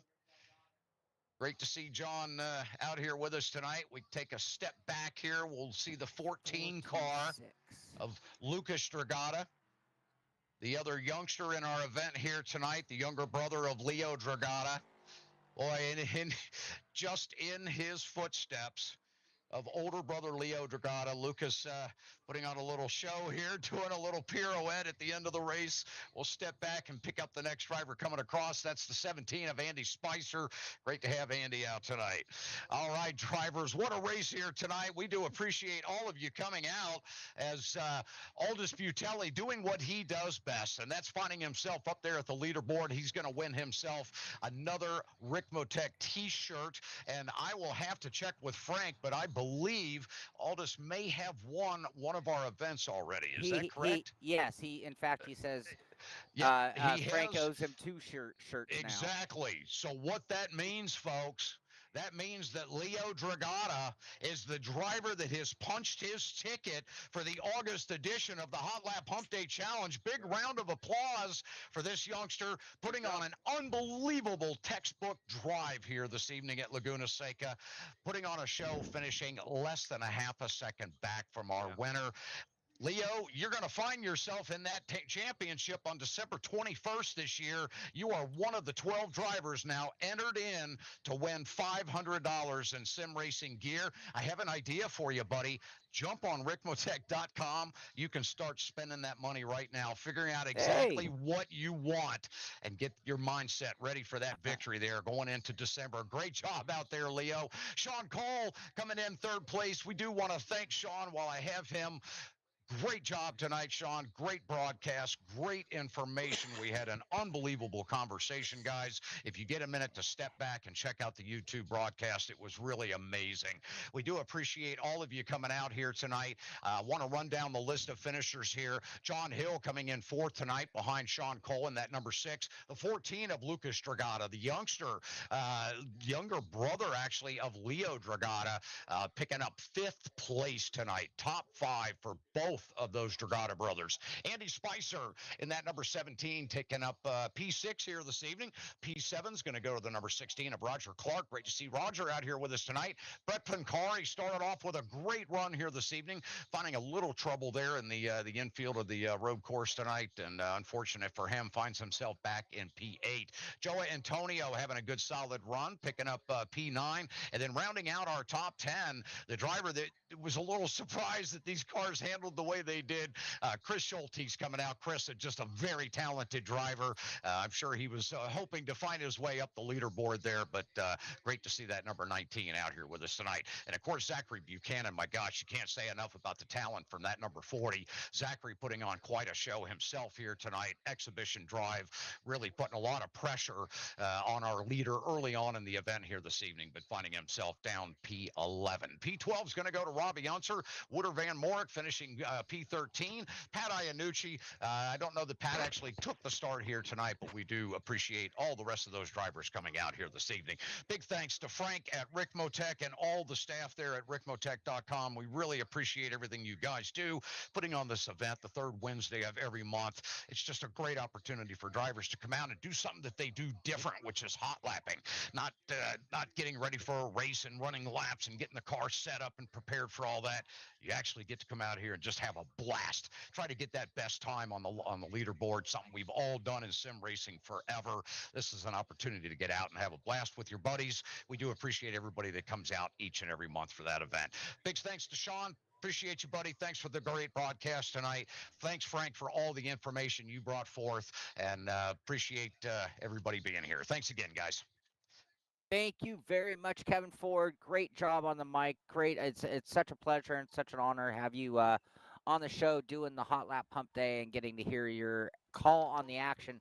And today, great additional conversation on a few great topics like direct drive and force feedback in general, VR, sickness, motion sickness, what sim racing needs, motion sims. We got a lot in today. So outside of some really good, fun racing, really good topics of discussion. So that always makes it fun. And I want to thank Frank, Kevin, and Robby for that, and made the show that much cooler. Big shout out to Oldest. Great job. You are a tough man to beat. I had the lead. All I had to do was hold it, but I choked. And in the end, I was pretty proud, though, considering all the discussion we did. Ended up running a little quicker than I thought I was going to. Let's see. Kath said that he asked Kevin, told him to email. So, yeah, if Frank owes you a T-shirt, you should email Ricmotech and let him know the event that you won and your T-shirt size and, of course, a mailing address. Yes, which means absolutely. Yep. I should do that because if I'm not mistaken, I already have a golden ticket. I won January. Yes, you did. Yes, That's you right. did. You are one of those drivers there, Mr. Cole. Do you know how, after last year's misery, do you know how nice it is to just chill? Come in here and have fun all year. And just have fun. Yep, no doubt. No doubt. I just got to stay love it. sharp and know who my competition are. Right. That's right. it. And That's all I'm scouting. Yep. I got to say a big thanks to Robby. I may have, but Robby, I may have missed you in my thanks. Thank you, buddy. Appreciate all your great knowledge and just, being able to share your real life racing experience, man. We really appreciate it. And I know the audience gets a kick out of hearing all these great accolades and stories and just your input, from a real driver experience. Yeah, and I'll just reiterate that with one more thought, which is right before the show, you were talking about chronicling some of those thoughts, and I just want to encourage you to go do that because I think it's special stuff. And I think racing is changing so much that people really need to have things to really know the way things were at certain eras. And I know there's like a recent John Hill was telling me about the recent Jackie Stewart Netflix thing, and it's like you have different people at different upbringings, different outlooks on racing, which is such a unique sport, unlike any other sport there is, and it's really interesting because everybody has a different angle, excuse, reasoning, demons, answers to the questions and whatnot. So I'm sure I and everybody out there would love to hear from you. So yeah. Well, and how it affected their life and everyone else's. Yeah. I mean, when you get to know how it affected that driver, what he went through, the accomplishments, the failures that turned into wins, those things are what racers love to hear. I mean, because we've all been there, certainly since the sim racing world has come about. We get to experience some of that racing thrill, adrenaline, the loss, the victories. But to hear that from a driver from past that lived through those experiences and how it affected their life, I mean, it's just wonderful stories. So yeah, we're encouraging you, Robby, just a little bit. I gotta figure it out. Yeah, I definitely, I mean, in saying that, I don't know how to get a hold of some of my video. That's more difficult. I mean, we're going to talk after the show. We'll talk after the show. I can help you with that. I mean, ideas about driving, but I want to get into some of the stupid stuff just that happened that nobody even knows about that wasn't great. I mean, God, What, guys, where'd your just where'd knew your some of mic the go, crazy shit. Robbie? How Did we about lose your now? mic? Oh, there we 1, go. 2. There you are. Yeah. Yeah. Yeah, Go no, ahead, the sorry. stories of the wild shit that happened that aren't even at the racetrack. You know, and those are the little sweet little gifts that we get along the storyline, right? Yeah, I'm feeling a little bit. What is it? Mel Gibson said finally the people are dying off, so he can start telling the truth. He can You know start what I'm telling the real saying? stories, I'm just right? saying. Yeah, right. Yeah. Yep. Yep. Awesome. Yep, Been to a exactly. few funerals lately. I Yeah. guess I can talk now. Oh, so Now good. that's So funny. good. It's sad but funny. Oh gosh. Yep. No, that's Awesome. so Yeah. true because you do. You have to, there is something that comes attached with all those stories, and that's, Well, people's there's a feelings different and all world. of that. Yeah, it was Yeah, a different no, world, racing absolutely. today, I mean, these guys all get along and stuff, and they're buddies, and they work out together. I mean, shit. My day, you were lucky if you had 1 or 2 guys you didn't want to shoot. You know, you actually could go to dinner and not get in a fight in the restaurant Right. type of thing. I mean, it was like we definitely had cliques, and I you love hung it. out with your Yeah. buddies, and Part you of a didn't crew go walk chief's into those. responsibility was to know where the other clique was going to dinner so you could avoid it. Yeah, Right, yeah. I right. mean, Of course, you bet. dude, You you bet. there Oh, were that race team's places going in you there. Let's go to the next place. Yeah. serious. You just didn't. You did not go into some guy's trailer. Yeah. Yeah. You didn't do Yeah. it. Now, Right. now they're all buddies. They go out. No, no. I mean, Now and then now they're all and then all friends the and they talk about it. Right. Right. and then your friends. I mean, those are the guys you didn't like. The guys you did like, you sent, wake up calls every hour, sent prostitutes to their room every 3 hours, and Oh, good Lord. let the air out of their tires in their rental car and fill them up Right. with. I Right. mean, it was Just on constant all the pranks time. and right. Well, Right. you know what Yeah. I'm saying? It was either, you know, just all Oh, that seemed to goodness. happen. Yeah. I mean, Oh gosh. yeah. Yeah. Awesome.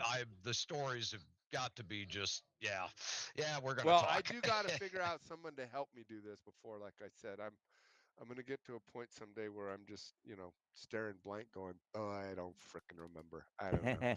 Yeah. I don't Right. know." Right. You got a Yeah. So picture of Robbie, that? when was your first? Can I make something up?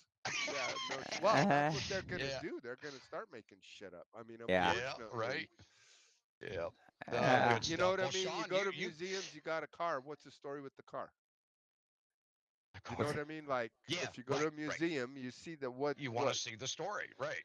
Yeah. So unfortunately, I keep telling people that we're about to see an era of drivers slowly departing Departing. that they Yep. really need to get a hold of. I mean, my dad and Yep. Uncle Al are gone, but now we've got, I mean, Parnelli's still here, Foyt's still here, Rutherford's still here, Mario.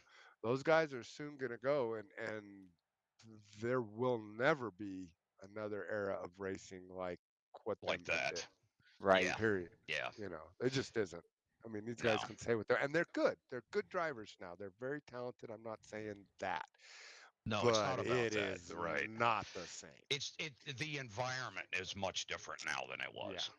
No, big time. Yeah. Yeah. And how you have to drive. I mean, these guys, their tire management is managing from 100% to 98%. You know what I mean? Yeah. I mean, Right. Right. my dad, Uncle Al Foyt, and them guys, they had to run tires where you had to manage your shit. Oh yeah. I mean, Sure. you know what I mean? Like you Yeah. had to carry that car And muscle it around those tracks. Yeah. and feel it and know Yeah. when the engine was not doing good and know how to nurse it and feel that car, carry it the distance. Well, it And also equaled a different kind of strategy too, because you almost had to actually let things come to you at times. very much. Oh, dude, there's this racing where it's 10 tenths the whole race. Yeah. I never had it. Right. I mean, maybe in a go-kart race because you're running for 5 minutes. Yeah. Right. Do you know what I'm saying? But that's Yeah. it. You never. Yeah. I mean, that's where Uncle Al was so brilliant. I mean, that was completely how he was such a master. He knew Wow. how to be fast at the end. Yeah. After Right. everybody shot their wad on the wall and the shit was dripping off of the mirrors, he would just walk in there and take it all. Right. That's called There better was an race art management. to that. Yeah, Yeah. that's and better race Mears. management. I mean, Rick Mears. Oh my God, that guy. I mean, these guys weren't. They were fast. Don't get me wrong, but Right, it wasn't that they were just brutally fast all the time, Right. like these guys are now. Yeah. They weren't. They knew how to be fast at the right time. They picked the lap they needed to do it on. Yep. You know what I'm saying? Sure, sure. It Their wasn't just go management out and do abilities it were all just day and then we'll see amazing. what they Yeah. can. Yeah. So Right. There was less automation. gearboxes. Yeah. Yeah, I mean, I mean, all inside the those guys, car. even Yeah. even me, I've got a scar on my hand. I mean, the days of shifting so much that you had bone spurs in your hand that you had to get operated on about every 4 years are gone. Right. These guys just Yeah. paddle shift. That's. I Yeah. mean, yeah. Or So it's just cool. Some of the even from stuff, the fan side, it's like the difference in the commentary, and it's like, think back to right? era, 15-year, 20-year, and it's like the story would be, can they protect the gearbox all day, right? Like the Yeah. car's strong, Yeah. but Yeah. the team's even acknowledging that we don't know if the gearbox will hold Yeah. together. We know we're and Right. broke and we're just hanging on. But yeah, man, we're giving it a go. Yep. Yeah. Yep. I thought and about that. Go ahead. oh, I was just and it was so because it was up to the driver to really Uh-huh. do anything. You have to win by pushing, but if you push too much, you blow. And Right. and now, and even look at like rev limiters and things. A car, like if an engine blows, it's on the engineer, not the driver. The driver Yes. can't explode the car. And No. if the Right. car, Right. and it's like it's not his fault. And it's Right. like, oh my God, back in the day, well, You I missed mean, the shift. You blew the engine. You're done. and that was the other Yeah, thing. you're Yeah. done. They mechanical rev limiters back when it was like, hey, you know what? We know we're safe here, right? And so, what do you know? Last pit stop, somebody reaches under the cowl, and all of a sudden, Right. magical 400 RPM, which is the danger zone, Uh-huh. and it's like, oh, but no, I mean, now I think they still play with RPM, but it's all electronic, Right. It's All the- electronic and yep. it's all within its range. In other Yeah. words, and there's, like you said, there's no way to break it. In other words, it used to it be if you eliminates went the down and you're mistake. Yep. downshifting, you're going sixth, fifth, fourth, third, and you actually go sixth, third, and miss that Mhm. gate, you just blew up the engine. Right, It's Whereas yeah, now you can't blow an engine up Right. doing that. You know what Yeah. I'm saying? You can't Yeah. go from it fifth won't to allow second. the car to It just Correct. won't allow Well, it to even do it. Yeah. Well, it's all electronic shifting. You can't. Yeah. You physically can't stick the gear in it. So, Yep. Yep. I mean, brakes used to go away and fail and quit. right, Like they're gone. yep. It just you have Like, hey, nothing. dude, you Right just to the got to run floor. 3 laps with no brakes to let the brake fluid cool, and then you got brakes again. Enjoy. That's what you got. I ran my whole first Indianapolis after 8 laps. I heated up my brakes too much. My rear pucks blew out. So I ran 500 miles with only front brakes. Oh my gosh, Robby. And it was a bitch to stop in the pits. I went down a lap with that. I mean, you come in, Oh. dude, tried a hardcore stop without rear brakes. Right. I had a little bit of a slowdown suggestion. Fuck. It didn't do shit. You know what I'm Yeah. saying? I mean, Yeah. literally. Yeah. It was like, Yep. I could It's hold like out putting my a hand feather and- on the front of the car. Exactly. Huh, Yeah. Hold my hands up, slowed the car down almost the same. Right? Right. But this is what we dealt with, and so yeah, no, it'd be cool to talk about that stuff. Some people are doing it. I got to figure out. I mean, I've got it in my head. I don't know how to get it to this thing you guys are all looking at. You know what I mean? And I like Oh, that's talking great. about it, and I think that there's Yeah. enough fans out there that they should know some of the backstories and some of the. Well, you're in a place of many resources to get it done. So, Yes. Yeah. Yes. Yeah. Yes. Yeah. We will be talking, Robby. Yeah, Absolutely. well, let's get on Yep. it because, Yep. like I said, my memory isn't getting any better. Yeah. Yeah. That's right. Hey, I'm right there with you. My I hair's may not forget to getting any call you about browner what either. we just talked about. Dang it, what did I What wanna were we call gonna do, about? Robby? all right. Yeah. Yeah. All right. Before I go, I do want to throw out one more big thank you. This month, I should say, they were not open house mode. So next month they will be. I want to thank not just Ricmotech and the staff, because it's not just Frank, it's the guys, the whole crew at Ricmotech who get involved in these events on track, or when they're doing the open house, just making sure everybody else is on track, having a good time. But the big sponsor of the event, the guys putting up 12 shirts for the year, picking the car track combo, hosting the rooms, and making all the events happen. And that is Ricmotech, Frank Rico. So I want to just throw one more big thank you to those guys as we get nearer and nearer the end. I can't believe how quick a year goes by, but next month we're going to be down to what, just 3 more of these? Yeah, For the four, finale. 9, 10, 11, 12, 4 more. Four, yeah, four. with September. But yeah, So- we're moving into the fall, buddy. It's quick. You know, I tell you what, if I didn't have a ticket, I would have gotten that number right. Because it'd have been top of mind, wouldn't it? Yeah, it'd be very hypercritical to the mission. So we're in stage 3 red alert, right? although I do like the way Oldest is racking up T-shirts. You only need one golden ticket, but we all need more shirts. So all right, he's you guys. taking care of his whole family, I think. Yeah. So with that, I am going to bring this show to a close.